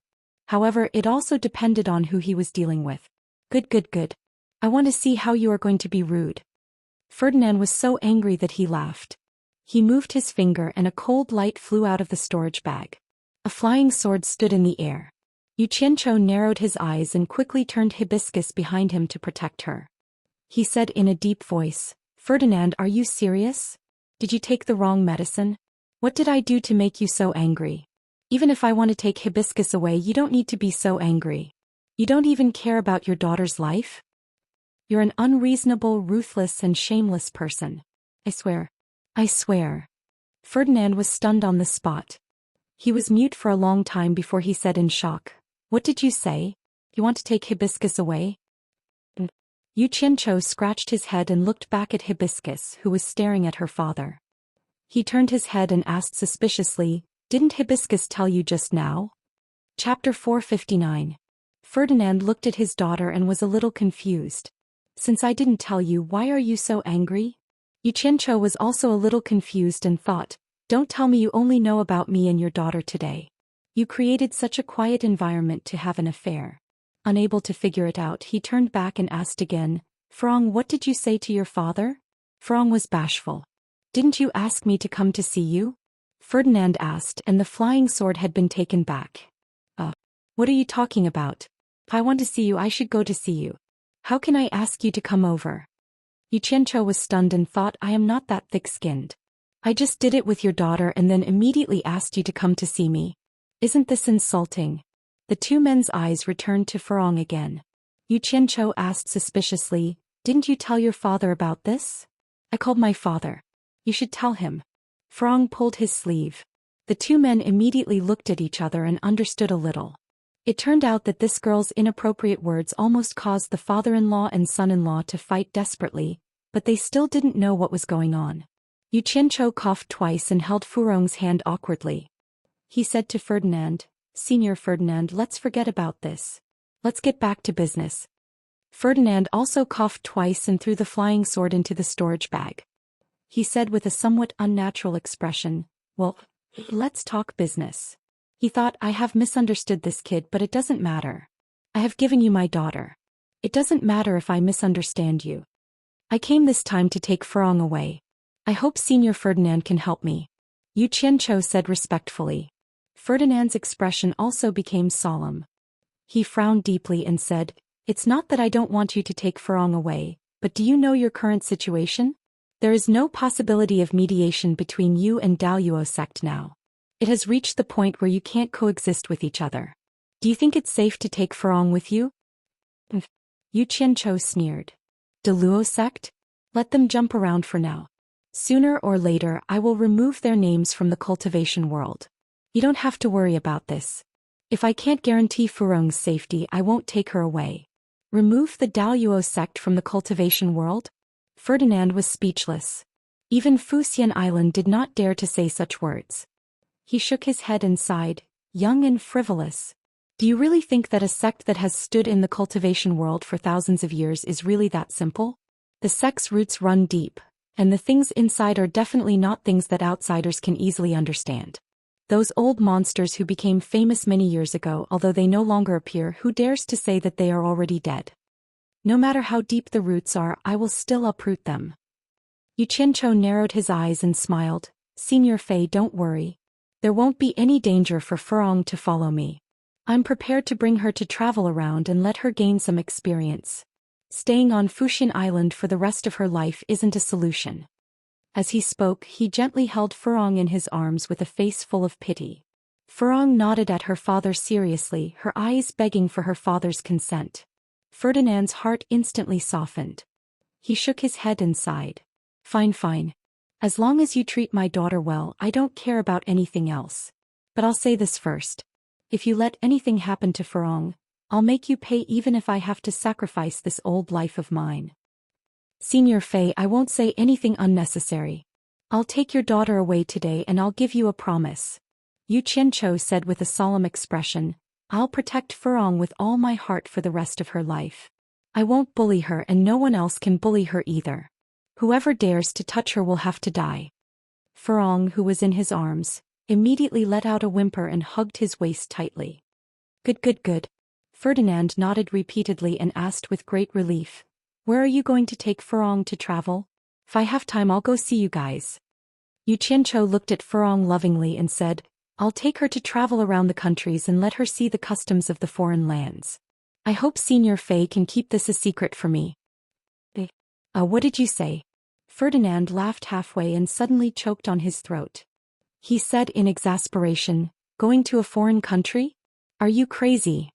You killed a few foreign cultivators in the 100 Flowers Valley, and the Yen father and son have enmity with you. You're courting death by going there. Senior Fei. Yu Qianzhou shouted loudly and then said with a smile, Please leave Furong to me with peace of mind. He lowered his head and asked Furong, Are you afraid? Furong shook her head. Her eyes flickered as she looked at Ferdinand, still looking pitiful and pleading. Ferdinand opened his mouth for a while and finally stomped his feet heavily. Hey guys. What do you want me to say? Furong, let's say goodbye to your father. Yu Qianzhou pulled Furong away and the two of them faced Ferdinand side by side and bowed deeply. Yu Qianzhou said with a smile, Senior Fei, please take care of yourself. I'll bring Furong back to see you in the future. You guys. Ferdinand was speechless looking at the two of them. Yu Qianzhou pulled Furong into his arms again and said with a light smile, Close your eyes. Don't open them until I say something.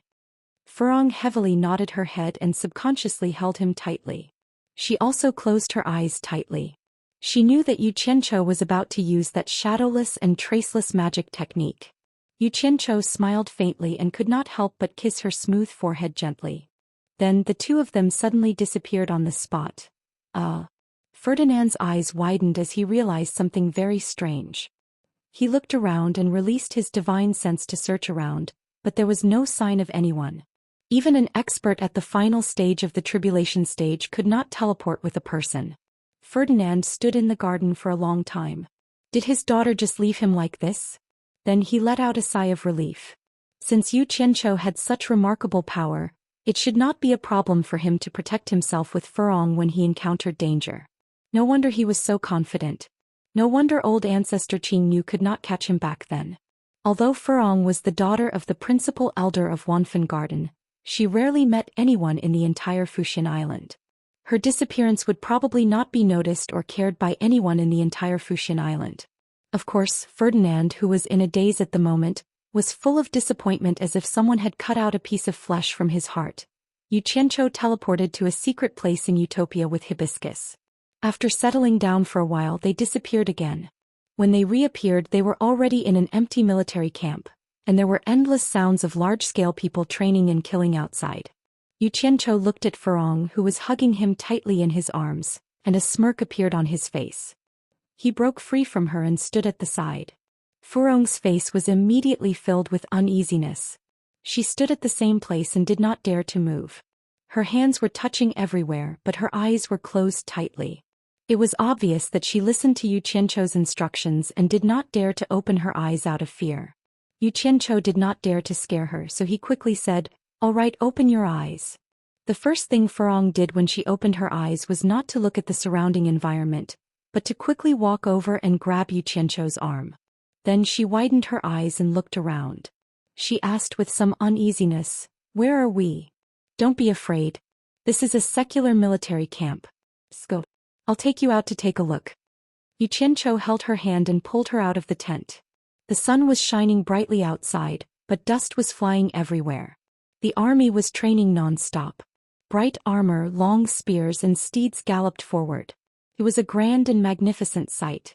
Furong looked at all of this curiously. This was something she had never seen before.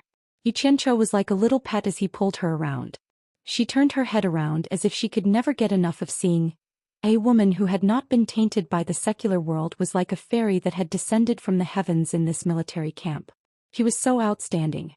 In the cultivation world, any woman with a bit of aptitude would not have bad looks, let alone Furong, who was extremely beautiful. A group of men could not help but want to take a few more glances. However, the state pillar general was strict with his troops, and no one dared to be impudent during training. After walking one round, Yu Qianzhou brought Furong to the central tent. Shi Wenguang and his son, who were discussing military matters, were stunned when they saw Furong. They secretly praised in their hearts, "What a beautiful and delicate woman." Shi Wenguang asked with some doubt, "This young lady is?" "My woman." Yu Qianzhou smiled faintly, then turned to Xianxia and said, "I'll have to trouble young general to find the old master who helped me change my appearance. I'll trouble him again. Mr. is too polite, I'll go right away." Xianxia cupped his fists towards Furong and said, "Greetings, madam." Furong was a little scared and shrank back. Yu Qianzhou patted her hand and said, "Don't be afraid, they are all my friends." He then turned to Xianxia and apologized, "Young general, please don't be offended. She has never been in the secular world before and is afraid to meet strangers." "It's fine." Xianxia awkwardly cupped his fists and left. Shi Wenguang looked at Furong for a while and saw that her eyes were filled with innocence. Clearly, it was as Yu Qianzhou said, she had never seen the world before, so he didn't bother to be polite. He immediately raised his hand and said, "Mr. and Madam, please sit." Yu Qianzhou led Furong to sit on the side and asked, "How are the preparations?" Shi Wenguang walked down and sat opposite the two of them. He replied, "Mr. Don't worry, everything has been arranged. Once Mr. goes there, there will naturally be someone to receive you." "Good." Yu Qianzhou nodded. At present, because of the war between the cultivation world and the cultivation world of China, the defense of the borders was quite tight. It was estimated that the cultivation world on both sides had sent cultivation world experts to guard. It would not be easy to fly over without being discovered. Because they were bringing Furong along for safety's sake, Shi Wenguang arranged for a caravan to bring some silver balls over. When the time came, they would naturally be safe. While they were talking, Xianxia had already brought the old soldier over. Yu Qianzhou immediately arranged for him to measure Furong's face. Although Furong didn't know what to do, she naturally wouldn't object to Yu Qianzhou's arrangement. After the measurements were done, Yu Qianzhou and the old soldier discussed for a long time and finally decided on an inconspicuous design for Furong. Shi Wenguang was speechless. This guy made himself so conspicuous, but he made his woman... cough cough. However, after thinking about it, it was understandable. At this time, if he made a woman too conspicuous, it would definitely attract trouble.